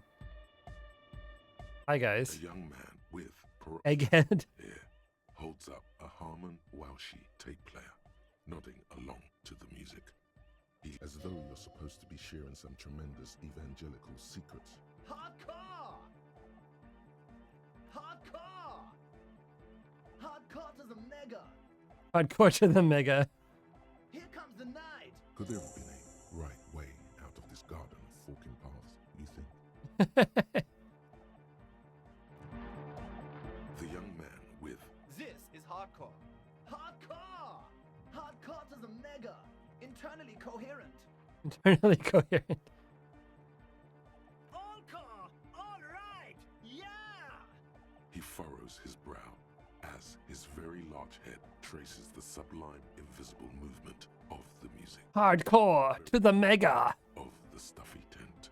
Hardcore! Ah! Is it though? But is it? I mean, really? Feels like you should reply with the very pinnacle of idiocy here, so that things get totally transcendent. But you haven't gotten there yet, so you don't know what to say. I am the mic enforcer. I am the chick checker. Yeah! Okay. Distilled. You see a youngish man bleaching the tips of his hair with a toothbrush. Hardcore. Puts the toothbrush down and extends his hand. Hello, I'm Andre. It's a pleasure to meet you. His grip is strong, sweaty, and warm. He's trying to project and inspire confidence. This is my posse, Noid. The young man with earrings looks at you suspiciously. An egghead.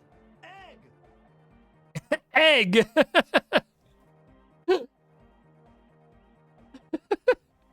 Egg! Together with a Settle Burger, who's out there right now, doing some seriously progressive sonic experimentation, we like to think of ourselves as music venue organisers. How many have you organized? Pipeline officer. You see, we've been all over Jamrock North, prospecting for real estate to establish a new venue in. Also for talent. Yeah, thank you, Egghead.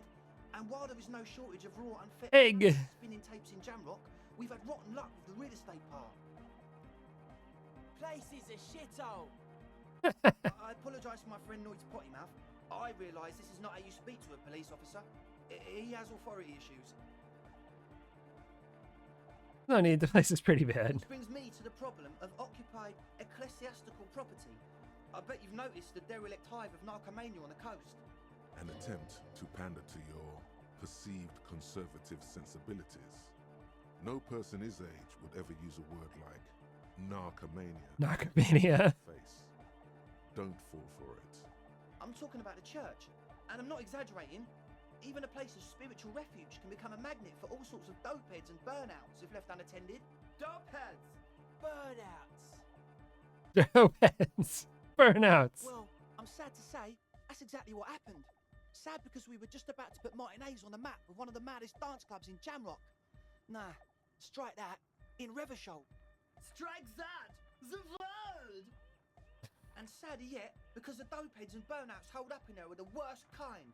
He leans back a little, watching you with a steady, serious gaze, letting you imagine just how bad those dopeheads and burnouts really are. Uh-huh. Good.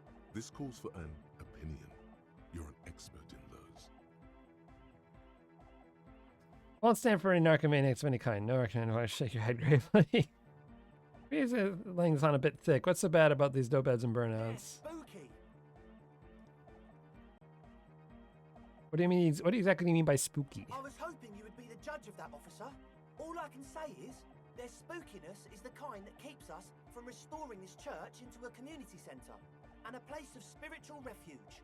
Okay. Also, they don't eat or clean the building. Shit's gonna collapse. People just wanna spin tapes without them spooking it up. Place has bad signs. No one can dance like that. Uh-huh. Thank you, Egghead. So you're gonna look into it, right? It should be a police matter. Getting them out. Whatever spooky stuff they're doing, I'm sure it's not what the Ecclesiastes meant their property for. Okay. All right, man. Help Raver start a nightclub. Excellent. This is the shit I'm here for. He's obviously very happy you took him seriously. The whole tent is. The boys exchanged giddy looks. You put the padlock on the door? Yes. I asked Noy to install a measure against more drifters wandering in. It's a... I had Oh, to do it in an sure. hurry. Not my best work, but it should hold for a while. How long have those people been locked in there? Long? Like a week, maybe? You locked... Oh, fuck. You locked people in? How you can be sure they haven't starved to death? For sure they're alive. I mean, come on. I'm at least 90%, maybe 85% sure they're still alive. Okay, I'm sorry. I'm sorry too. I guess it wasn't very hardcore of us to just lock them in like. You fucking dweebs. Of course. All right.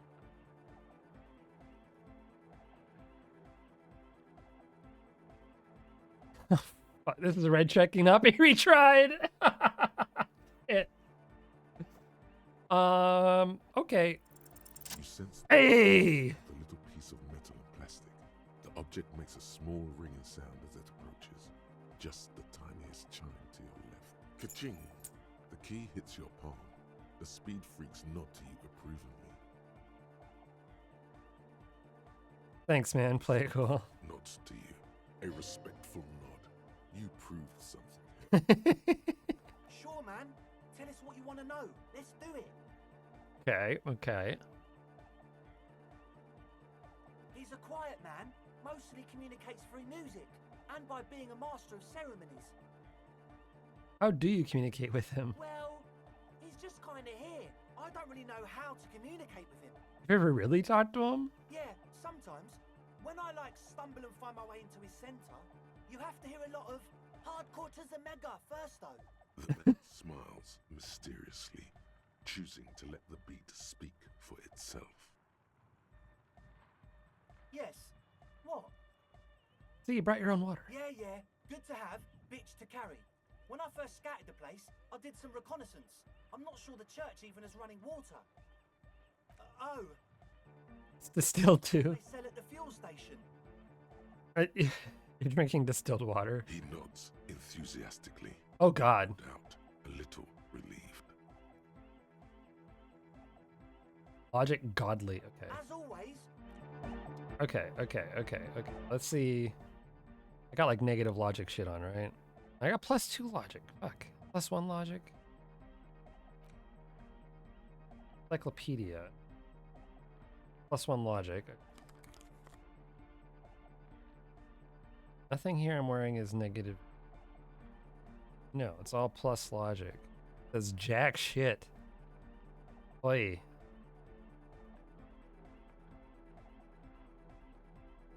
Yeah, oh, I can wear this. Okay. Uh-huh.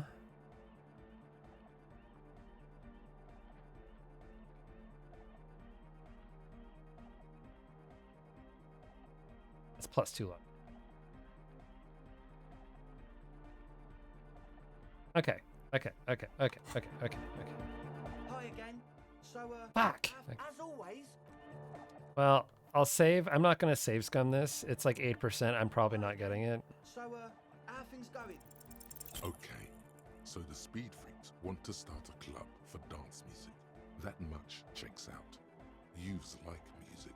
The gist of it is, they want to turn the church into a club, but a suspicious element has overtaken the building. It's very important to understand what the gist of things is. Plus, it has to be considered. You can't invent the future of dance music in this smelly old tent. Imagine if you had the church. That settles it. Analysis complete. It still feels as if this didn't quite go as it should have. As always. Yeah, alright. Yeah, I'm probably not gonna get that just yet. I have to go and like investigate and find some stuff. Is that anything here?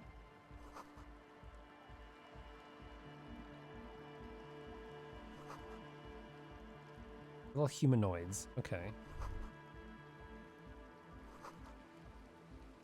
Just like yours. Okay.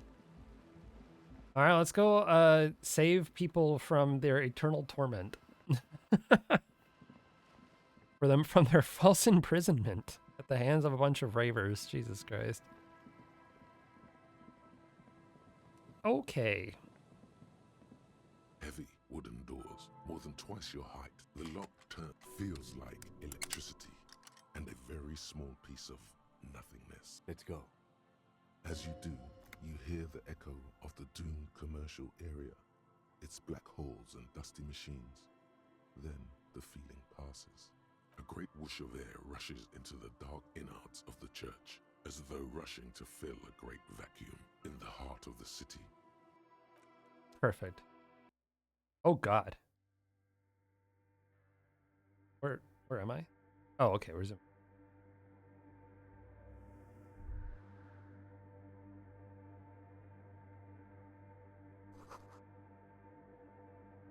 Walk here.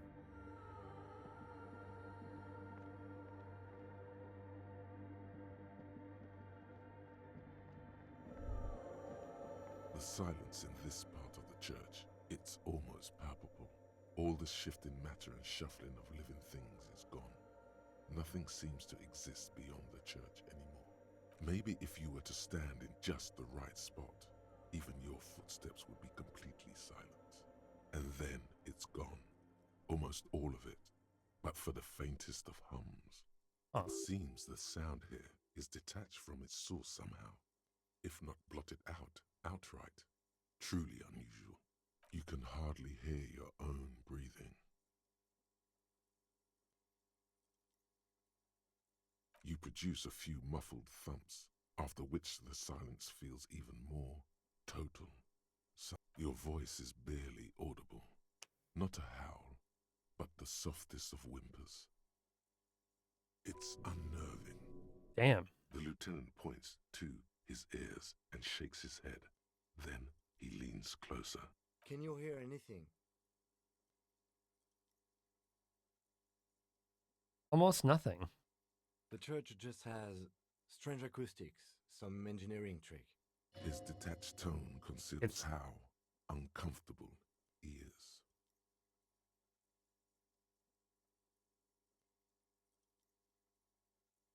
The lieutenant doesn't reply, but you can sense him tense up next to you. Oh, so they've made like what do you call it? That thing. What is it? Destructive interference. Orderly rows of ceiling panels become barely visible, then disappear completely in the darkness of the tower overhead. It. The silence. Relax. It'll be okay. Okay. Oh shit! Double six.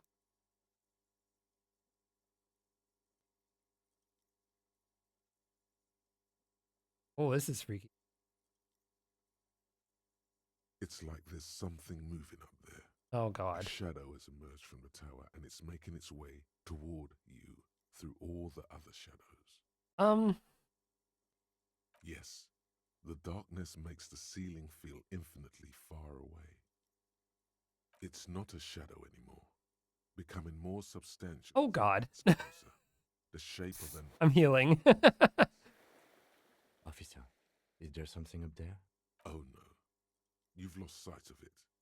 Where did it go? Prepare for an attack.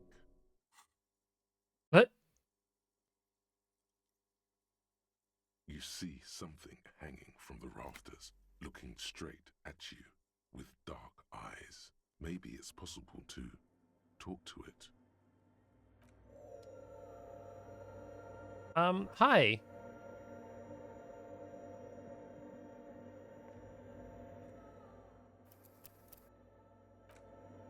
I'll save real quick. Is that a man? A man made of the same stuff as the carpentry of the building. He is studying you intently. The man leaned forward a little, fixing you with a steady, Say nothing. unreadable gaze, then speaks. Habitual alcohol use has made you into a scared little pussy, Holmes. But don't worry, everything's gonna be alright. You come to the right place. Right Here place you for can what? receive the mother's love. And when you're ready, she will take your hand and lift you out of the despair at the bottom of that bottle. This man is obviously a habitual narcotics user. Do we really need to question him? I'm put off by this religious stuff, he thinks. And maybe the ceiling climbing. The ceiling climbing too, yeah. It's all very hard to square with the lieutenant's own view of reality. Revichal's most abnormal abandoned church, yes. Hey, and what was that about the bottle again? You haven't even drank that much lately. Lay off it already. Shish. Oh, hell no, runs away. Está crudo, way. I see deep inside you. Your body and your spirit are suffering greatly from overindulgence, and you don't even know it.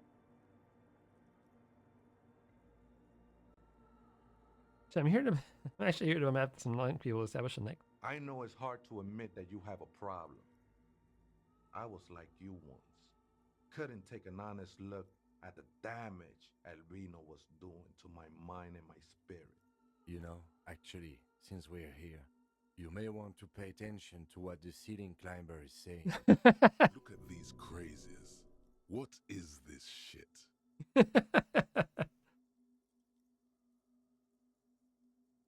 Some crazy guy under the roof? What is this shit?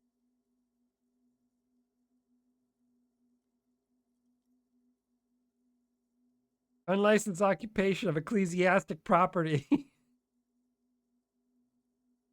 It doesn't matter who I am, Way. I'm just bringing you the message of the mother's love. She don't want you to hang yourself on your own stubbornness. Uh-huh. This is the Church of the Mother of Silence. You are welcome here. This Mother of Silence sounds like a serious player. You might want to be careful until you find out what you're dealing with.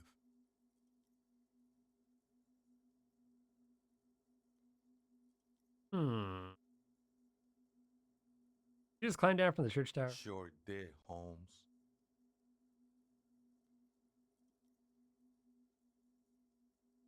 Okay. I'm just gonna assume he's human. Wooden beams blending into the shadows. The ones in the tent outside, right? I see them. Think they scared of me. Uh-huh. I can't imagine why.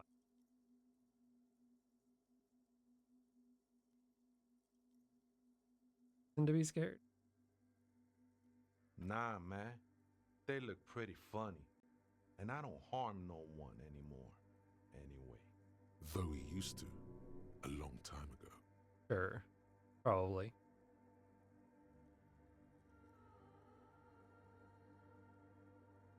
So what do you think? What do you think about the nightclub that is? Why not? They wouldn't bother me none. I'm usually way up there, imbibing. Ain't no music on earth that can reach where I go. Might even be nice to have some company. He said that in spite of himself. He's more attached to the human than he'd like to think. Huh. Oh. That was easy. ¿Other spooker? Oh, esa viejita es muy estudiosa. Don't know, Holmes.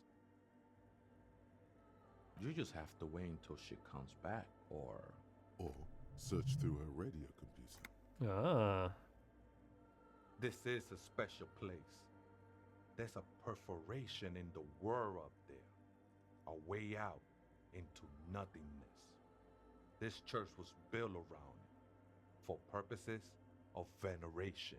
I circled it, nurtured by the silence bestowed by the mother. One of these days, I'll be pure enough to go drink from it directly. Ah. Oh, that's no simple question, Ese. She is one who can be painted or sculpted. She is a cavity in the dark beyond sense. She saved me, but I couldn't describe her to you. No one can, Holmes, and no one ever will. Uh-huh. His adoration is beyond sexual. This cavity is something that no human form has.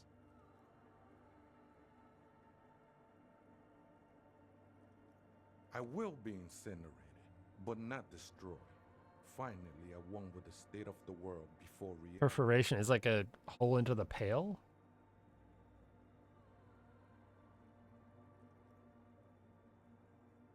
It's not like that at all, man. It's just faith and joyful service. Let's agree to disagree. No, it will take time.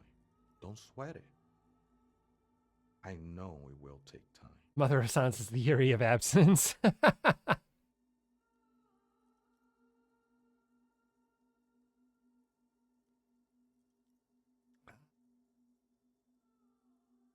The sinewy figure lingers on the wooden.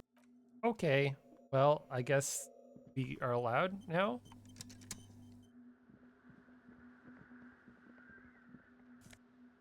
Ooh, plain threshold scarf. Oh shit, that's pot. Frost has drawn flowers on the glass obscuring the view. Figure drawn in the frost in the wind. Huh. Cracked pane of glass.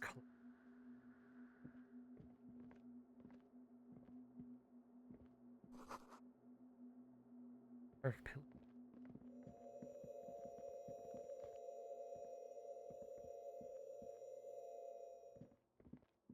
And the sound cuts out right there.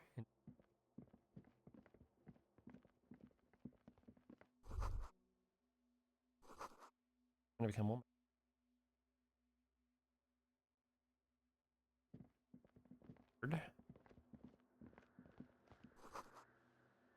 Complex equations. Look.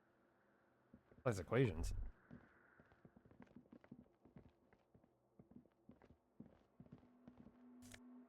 Money.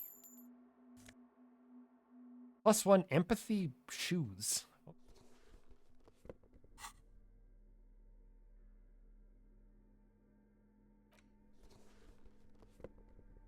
Yeah, look nice. Cool.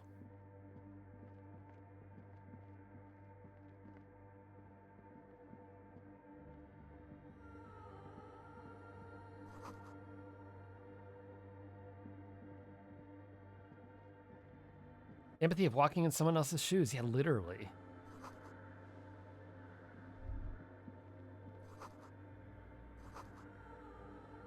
Rashi tape recorder. Wind blows from the broken gal. Possible it's recording.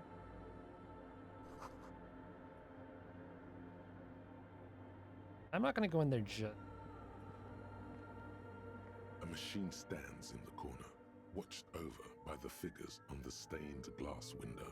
It's turned on and quivering with soft electricity. It's a radio computer. Another radio computer. And this time it's already turned on. These machines sometimes harbor traps, he thinks. Alarm systems and the like. Let's be careful. We should leave. I doubt this place bears any connection to the case. You see fluorescent play and print buttons on the keyboard. Investigate. Connected to the central compartment is wide open.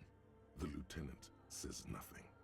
You see behind the hatch. Look inside the compartment. It's a cube-like crisscross of filaments, smoldering in the dark like fireflies. Silver tape on the side says, in black marker, log, February to March.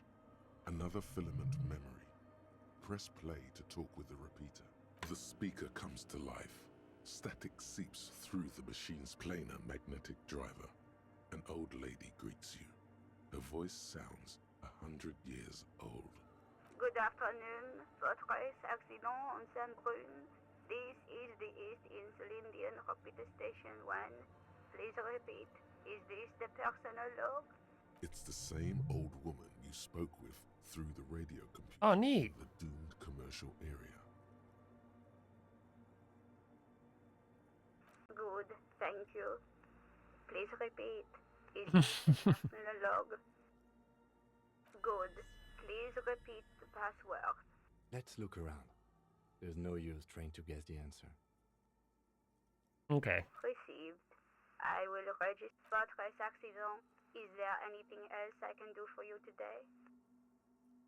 Goodbye. The machine's keyboard is still nothing happens. Okay. Motorway south. Oh, there it is. These paintings are so gorgeous. Holy Christ. Stretches in your mind's eye into the wild pale yonder. For an unimaginable distance. Forgetting. until you can no longer remember anything. No cities, no mountains, no oceans, and finally, no vector. Nothing remains. A blank space with no point of reference, where only one type of motion is possible. The motion of a human throat, swallowing, and then it comes to you. To reach the end of the motorway south is to be unborn. You've had this thought before, while aimlessly wandering the streets of Jamrock. A lost piece of the man you were. Good God. A dark hope. In description. All intellect white checks unlocked. Ooh. And Inland Empire.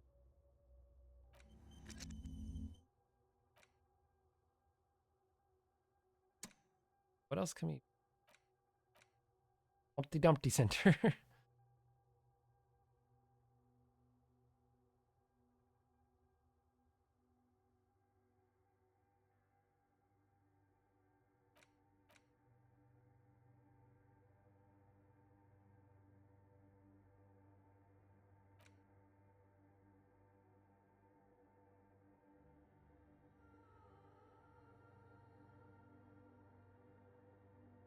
Work door.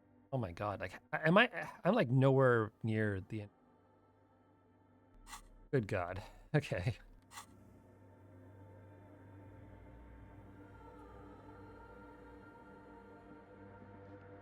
Yeah, there's like nothing around here. That's the dude. That's the. Oh, hey, wait. There's coffee in the back. Oh, wait. I meant the mother's love. Coffee in the back. Too many times, essay. You need it for something. No need to overdo it. He won't mind sharing it with you. Honestly, I just want to break into the radio computer, see what's on it. Don't sweat it, vato. The password is afterlife death. That is true. But what comes after death? What you think of that? Makes me almost pity La Nilita Pequeña when I hear it. I think we're done here, essay. Oh, shit. That was an interesting conversation. However, I'm still not sure how it's relevant to our investigation. Okay, it's gone. Damn. All right, I hope I got everything. The machine's keyboard is the speaker comes to life. Good afternoon. Votre accident on Saint-Brune. Good. Please repeat the password. Afterlife death. Good. I have unlocked the filament. After ending the call, please press print to access the filament.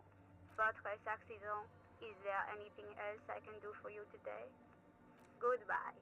The machine's keyboard is the printer prints out a long text document with dated paragraphs. Yo, text! Someone's journal. The first entry, made on the 4th of February, 51, by an unknown author, is short and concise. Arrived at the church. The door was boarded up, so I used the crowbar to get inside. Looks like the place has been deserted. Nothing out of the ordinary, but I'll ask around. Need to figure out how to get the electricity in. The lieutenant leans closer, scouring the printout over your shoulder. Just as you finish reading, he looks up, muttering under his breath. 4th of February. That's over a month ago. Whoever set up those machines has been here for quite a while. 6th of February, 51. Had a little chat with the local fishermen. Said I shouldn't go near that place, that the church was spooky and ridden with narcotics. It's a little spooky, all right.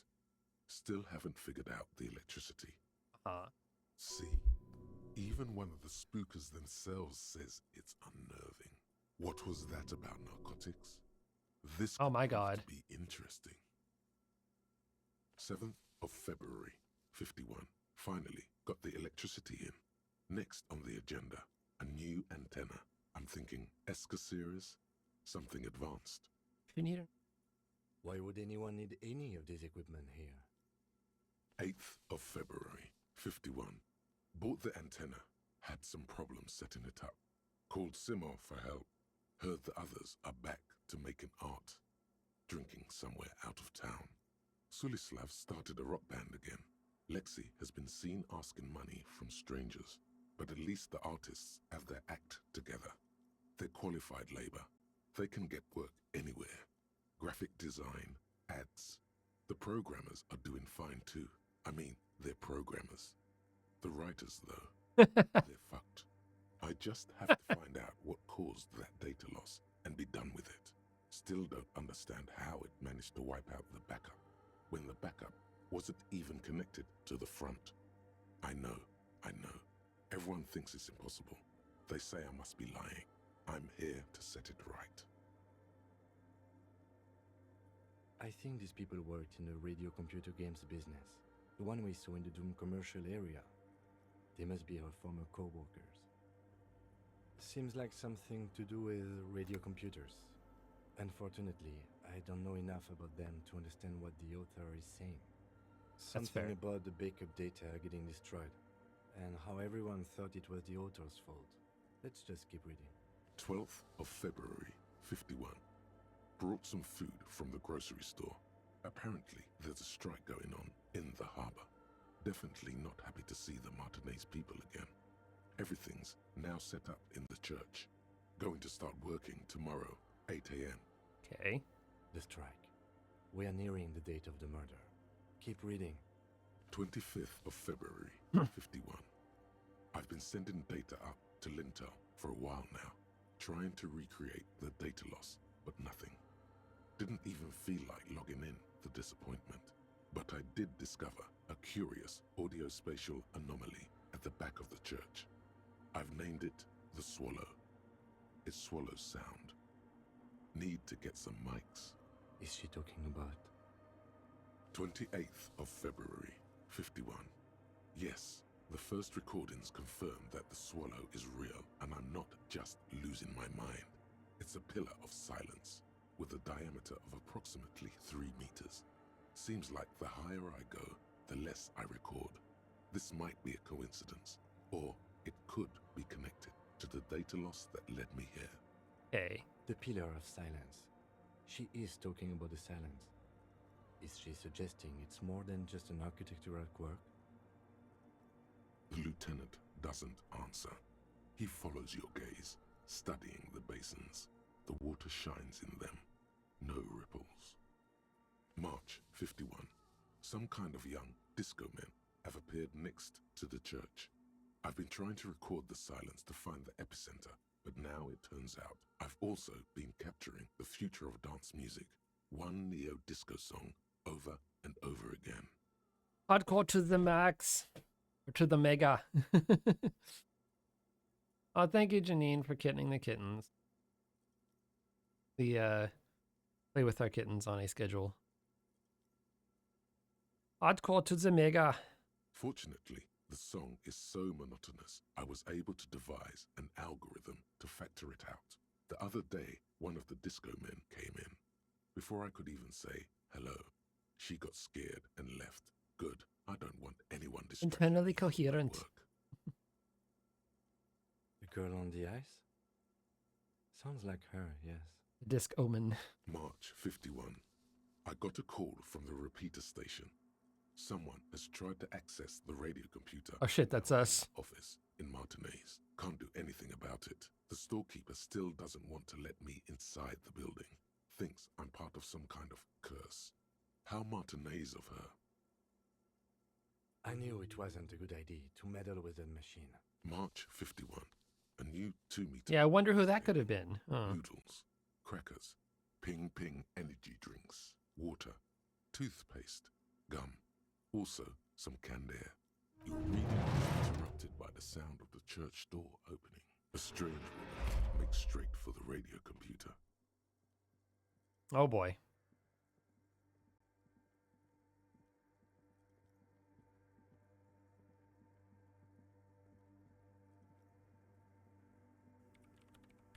Doesn't even notice us. Into my radio computer, I see.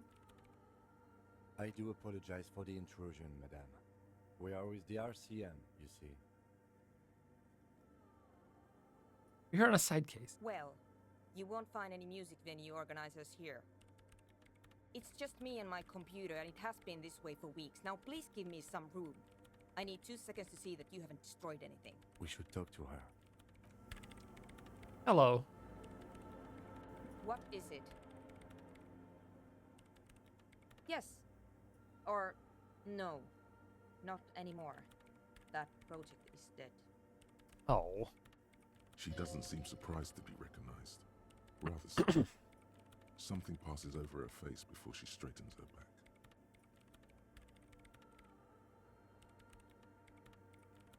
No, you just printed out my personal log and wasted some paper.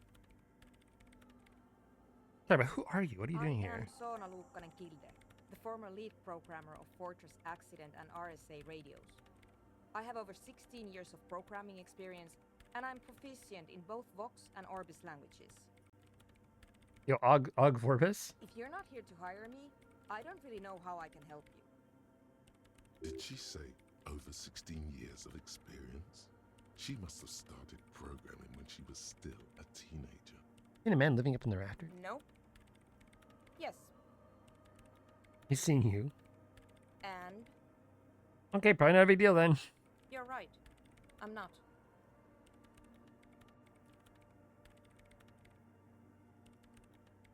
You really like those questions, don't you? They're bloodshot.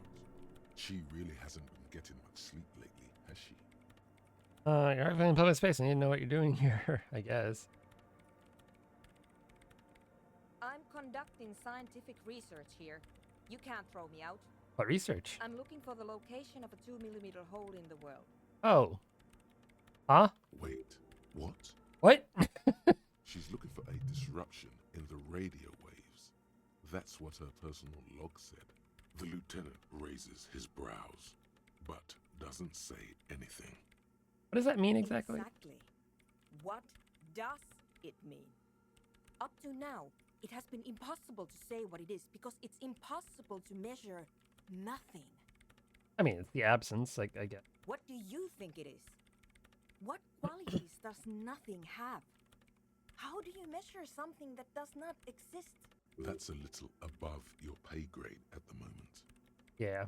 Oh, I had.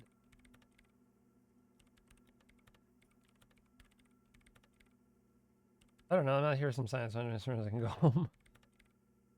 You understand how we're talking about? I don't know. Are we? That's what I'm trying to figure out here. But how do I figure it out? You understand how we're talking about something? You measure it by its surroundings, by that which does exist, which is what I've been trying to do. I've tried using hydro transducers to record the silence, to find out where it begins. But honestly, it's not progressing very well. Okay. But does it have anything to do with necroplasmic life forms? Ghosts, in everyday parlance. Ghosts? No, I don't think so. I don't believe in ghosts. Well, that's a supernatural entity. I don't believe in them either. That's probably why he's not believing in them. What are we talking about? And why?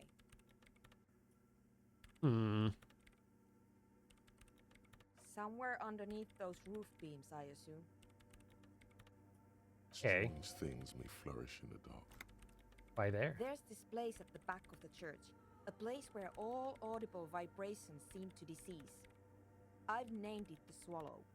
And the higher you go, the less you record. The Pillar of Silence?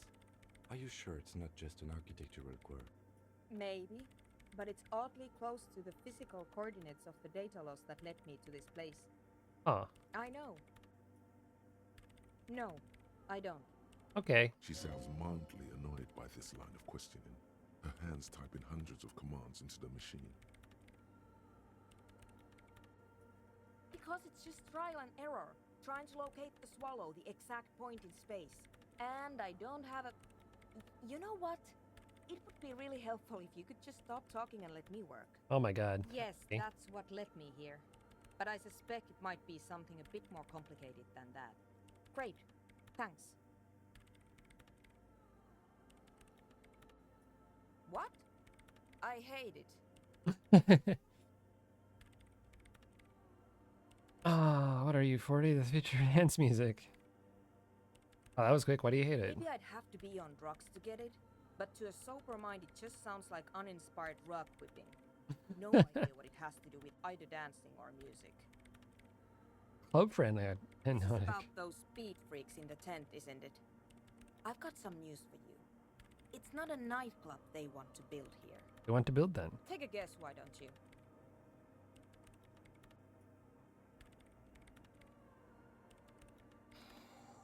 I can't believe they got you so easily. Go have another talk with those up-and-coming entrepreneurs, will you? Thanks. Good luck. I'm not coming in there. Oh boy. The Swallow, you mean? Oh, okay. Thanks. I brought them here. These are my machines. Please don't touch anything. I use the AR1 as my RAIN prefix processing unit. Wait, what? RAIN prefect. My radio computer. Yes? Processing unit? You really don't know anything about radio computers, do you? No, a little. Right. Well, all radio computers perform operations up on air. So in order to gain more processing power, you need to invest in a good antenna. What is on air? On the front. The unified front of radio waves. Licensed and controlled by Lintel in the East Insulindic region. It's all around us. That's what on air means. Okay. I guess it is. So far I've been quite satisfied with it. Oh boy. Martinez is an unstable region with bad coverage, and the operation has been surprisingly stable. Nice. But it's not the cheapest one on the market. So I wouldn't recommend it for your regular red tape operations. Fraser 1000 is a foolproof line for civilians. Anyway, you should do some research before you decide to buy anything. Ask around, compare the prices. There are many milieus dedicated to that sort of thing. Cool. She liked telling you this. It calmed her nerves. Great. Okay. I'm gonna check what's out here. In white, silver, and apricot faience, the young mother of humanism stands above you. A crack runs across her body. She is impossibly tall, oval-faced and sad, a dark and radiant majesty. Cradled in her arms are a pair of glowing lungs, clearly visible from underneath her flowing dress. You should kneel. Okay. Your knees touch the floor. The floor is hard and cold. There you kneel among the snowdrifts, diffuse light falling on your hands from beyond the glass. A 2mm hole in the world, and all-consuming sounds where there should be noise, indescribable loss. This too is Yuri. The woman looks down at you kneeling. She towers among her followers, architects, laymen, courtiers. There is a sad smile on her lips, and a glint in her green-blue eye of what? Compassion? Remorse? As that soft word passes through your mind, the lieutenant draws an X-shaped cross from shoulder to shoulder. Your fingertips touch your chest 4 times. Then you rise from very strange into the apricot-colored light of the window. Above you, the woman still smiles her distant smile, sundered by the crack in the glass. Okay. Visual calculus. I got some visual calculus. Let's.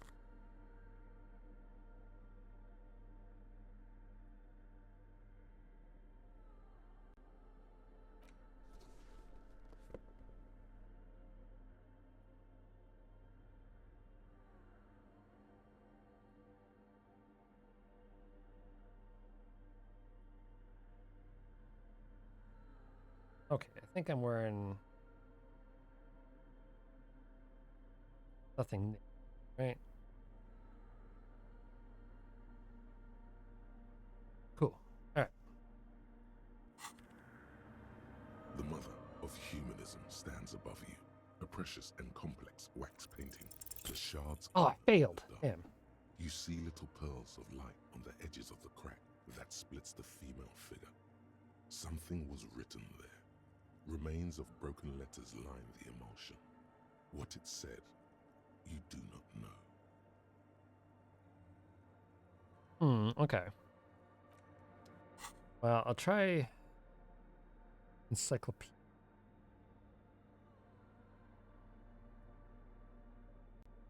Yeah, try encyclopedia.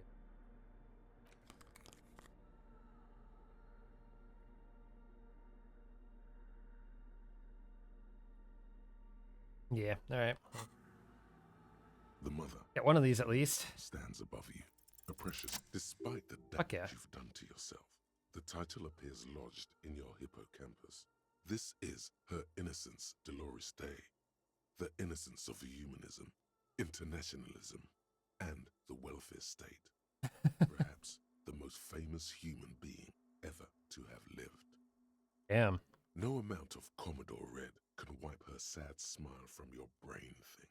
It has survived the deluge and haunts you still, and will haunt you forever, as it haunts all men.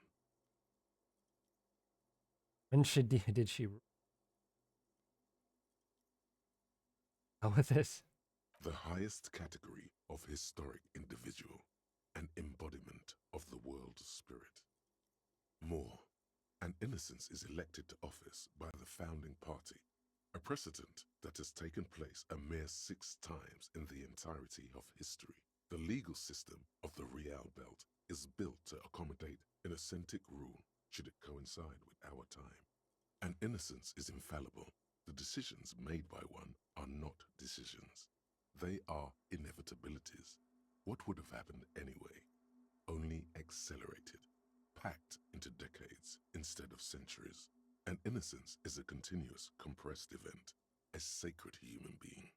It is an honor and a glory to live when one is in office. No, we are alone. Jesus. 300 years ago, in the wake of the discovery of this Isola, the Insulindian, by explorers from the continent of Muindi, she is, among other things, the innocence of inter-isolary travel and the connected world. What else do I know about her? Miranda, if you want to investigate the idea about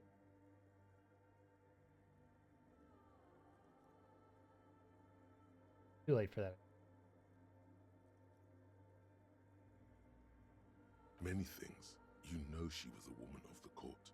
That tomorrow. The wife of an influential Marchese, and eventually the principal advisor to Irene la Navigateur, Queen of Suresnes, modern-day Sir La Clé. Also that she was gorgeous beyond beauty.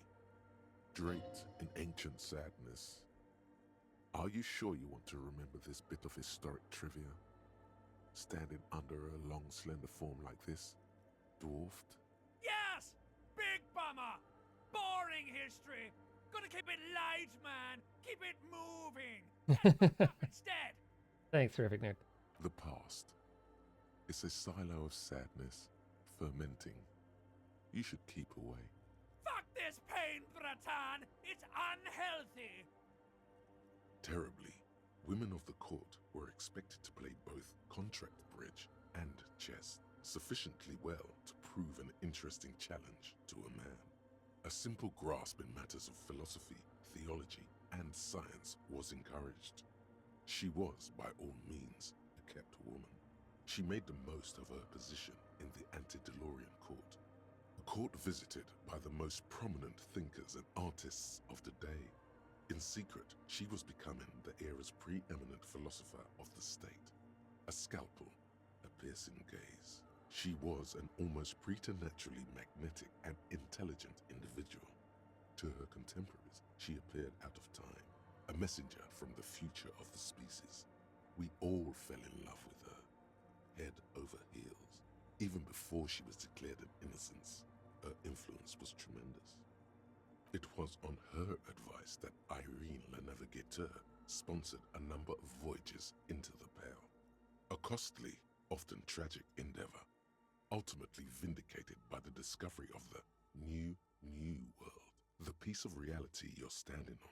Damn. She was crowned 2 years after the first expedition returned, setting in motion what is widely considered the greatest era in history. The DeLorean era. Damn, alright. Wow, indeed.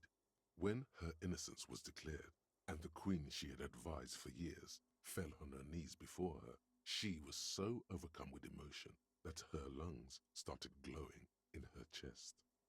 Bystanders reported golden filaments lighting the already sunlit chamber around her, clearly visible beneath her dress. There's something terrifying. Terrifying is a term too emotionally charged for your semantic memory, or what remains of it. But terrifying, it's a simple word. She was bad for humanity, and you shouldn't have started thinking about her. There's something bad about her. I want to know. You already do. Although she is often considered to be the greatest human being to ever live, there was something ominous about Dolores Day. Constantly surrounded by her terriers, she was the most socially secluded and least self-aware of all the innocences. Some modern thinkers would consider her a war criminal for the campaigns she waged against the Mesk state. See you, Bugger Girl. There were the resettlement programs. The Mesk state tried to detach itself from Innocentic rule. Parts of the world were experiencing whiplash from accelerating into secularism. Her mandatory education programs and mass resettlement of upstream Marguerite were problematic as well. Dissenters were suppressed by a military force she called Oh boy. Army of Humanity. Okay. She adored chess, yes, but also military war games. Dolores Day often holds a tiny tin soldier between her index finger and thumb in icons such as this.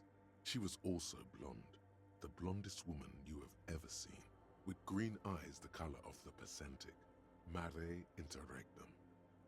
Little is known of her Marchese husband. It's as if he vanished from history after completing his role, which was to introduce Dolores Day to court. In conclusion, yes, there is something lonely, paranoid, and even terrifying that people seldom mention, but feel when they think of her. Lieutenant Yefrater, you've stood there for over 5 minutes. What are you thinking of, if I may ask? Glowing lungs, that's fucked up.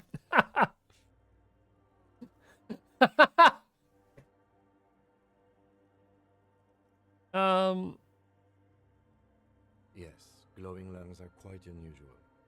After that one time, they have not been reported to glow. You know, this church, the coast, we shouldn't linger. Finish what you came here to do and let's move on. Alright. Let's, we got a bit of time, because I think time doesn't really pass when we're just walking around. Try to book it.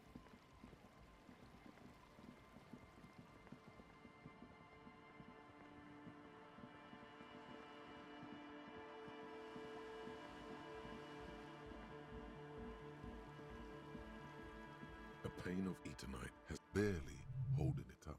It could fall over any minute. A stronger gust of wind might be enough. The pain falls into the icy snow with a soft thunk. Cool. Yay. I think it was this.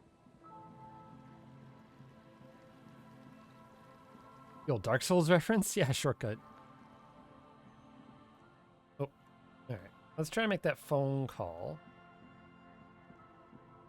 Getting a little close, but...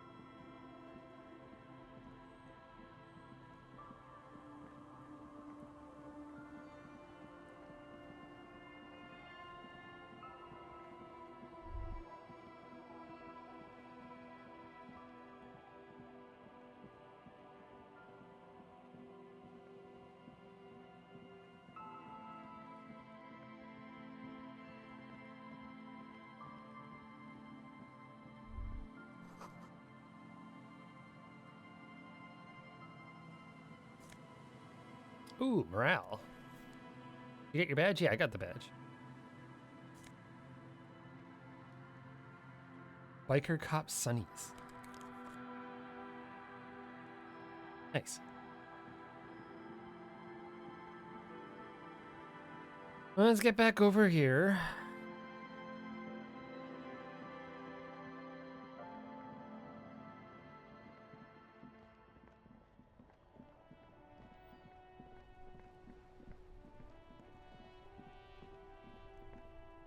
Inside, you see a set of steering levers, a radio microphone, a pull-out toolbox, and the soft glow of the fuel preheater gauge. Is this where I call? This is Precinct 57. How may I assist you?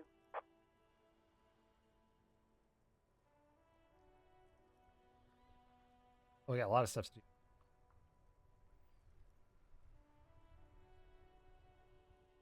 Girls who only played Dark Souls. This is giving me major Dark Souls vibes. John Dark Soul invented the shortcut while applying Metroidvania sequence break backwards to return to an earlier area. Yeah. Hold on, officer. I've got Central Jamrock Public Library on the line, and I've already introduced you to their librarian. Connecting the call in 2, 1. Yes, this is Central Jamrock Public Library here. How can I help you, officer?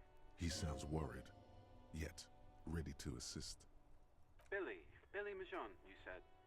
Give me a moment, I'll have to check our database. On Moreau Drive in central Jamrock, in a darkened hall lit by orange desk lamps, far away from the noise outside. Oh, ad break. All right. A middle-aged man. We'll finish this call up. To an old radio computer. A printout falls on the desk. Behind him, a lonely reader scours some dusty bookshelves, looking for a paperback. We'll finish up this call and then I'm gonna call Name Quits. I think. 5 before I have to go to work again.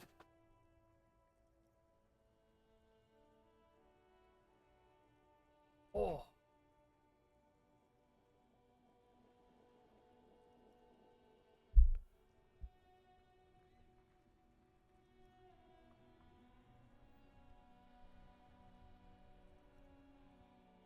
You.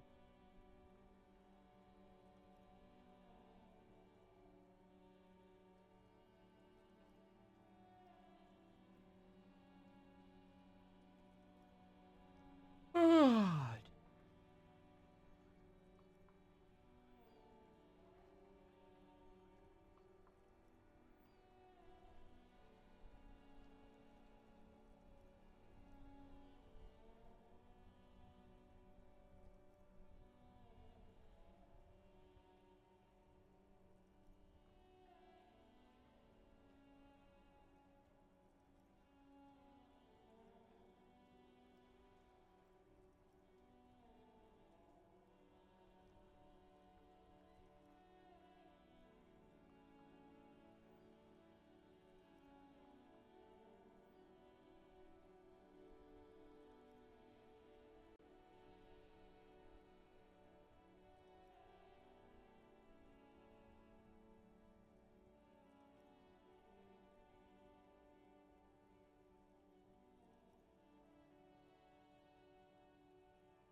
All right, I'm back. Done.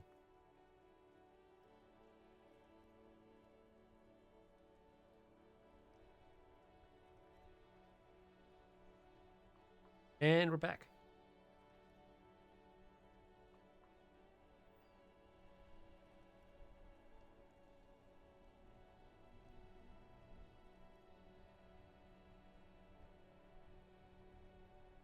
Cool. Finish up this call. Yes, hello, are you still there?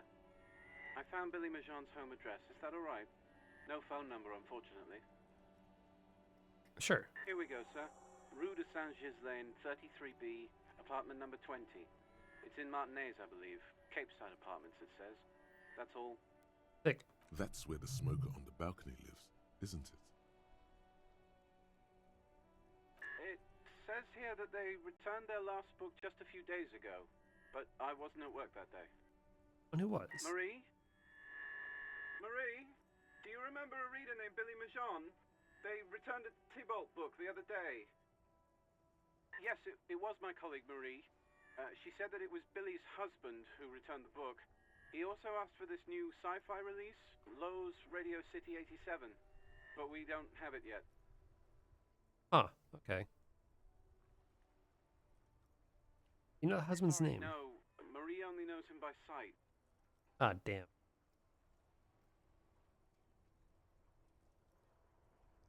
Marie! She said it was an older man, and that she's pretty sure he'd had a drink or two the last time she saw him. Uh-huh. 1 second. Sorry, Marie wasn't really paying any attention to that. Marie knows Billy. She's been working here longer than me. Sometimes her husband returns some books for her. All right. And then goes for a little drink later. On the lookout. Cool. Well, thank you. Happy we could help. Goodbye, officer. Anything else you need from me? Now we're good for now. 57th, over and out. In the cabin, you see a set of steering levers. Cool. All right, we got a lot done today. Also got this new one, empathy.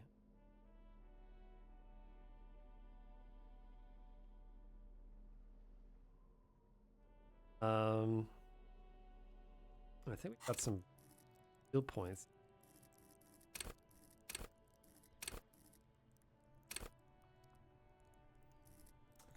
All right. Well, I'm gonna save. Boom. Quick save.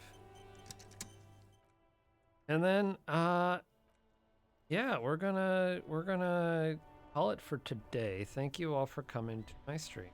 I plan on playing this game more than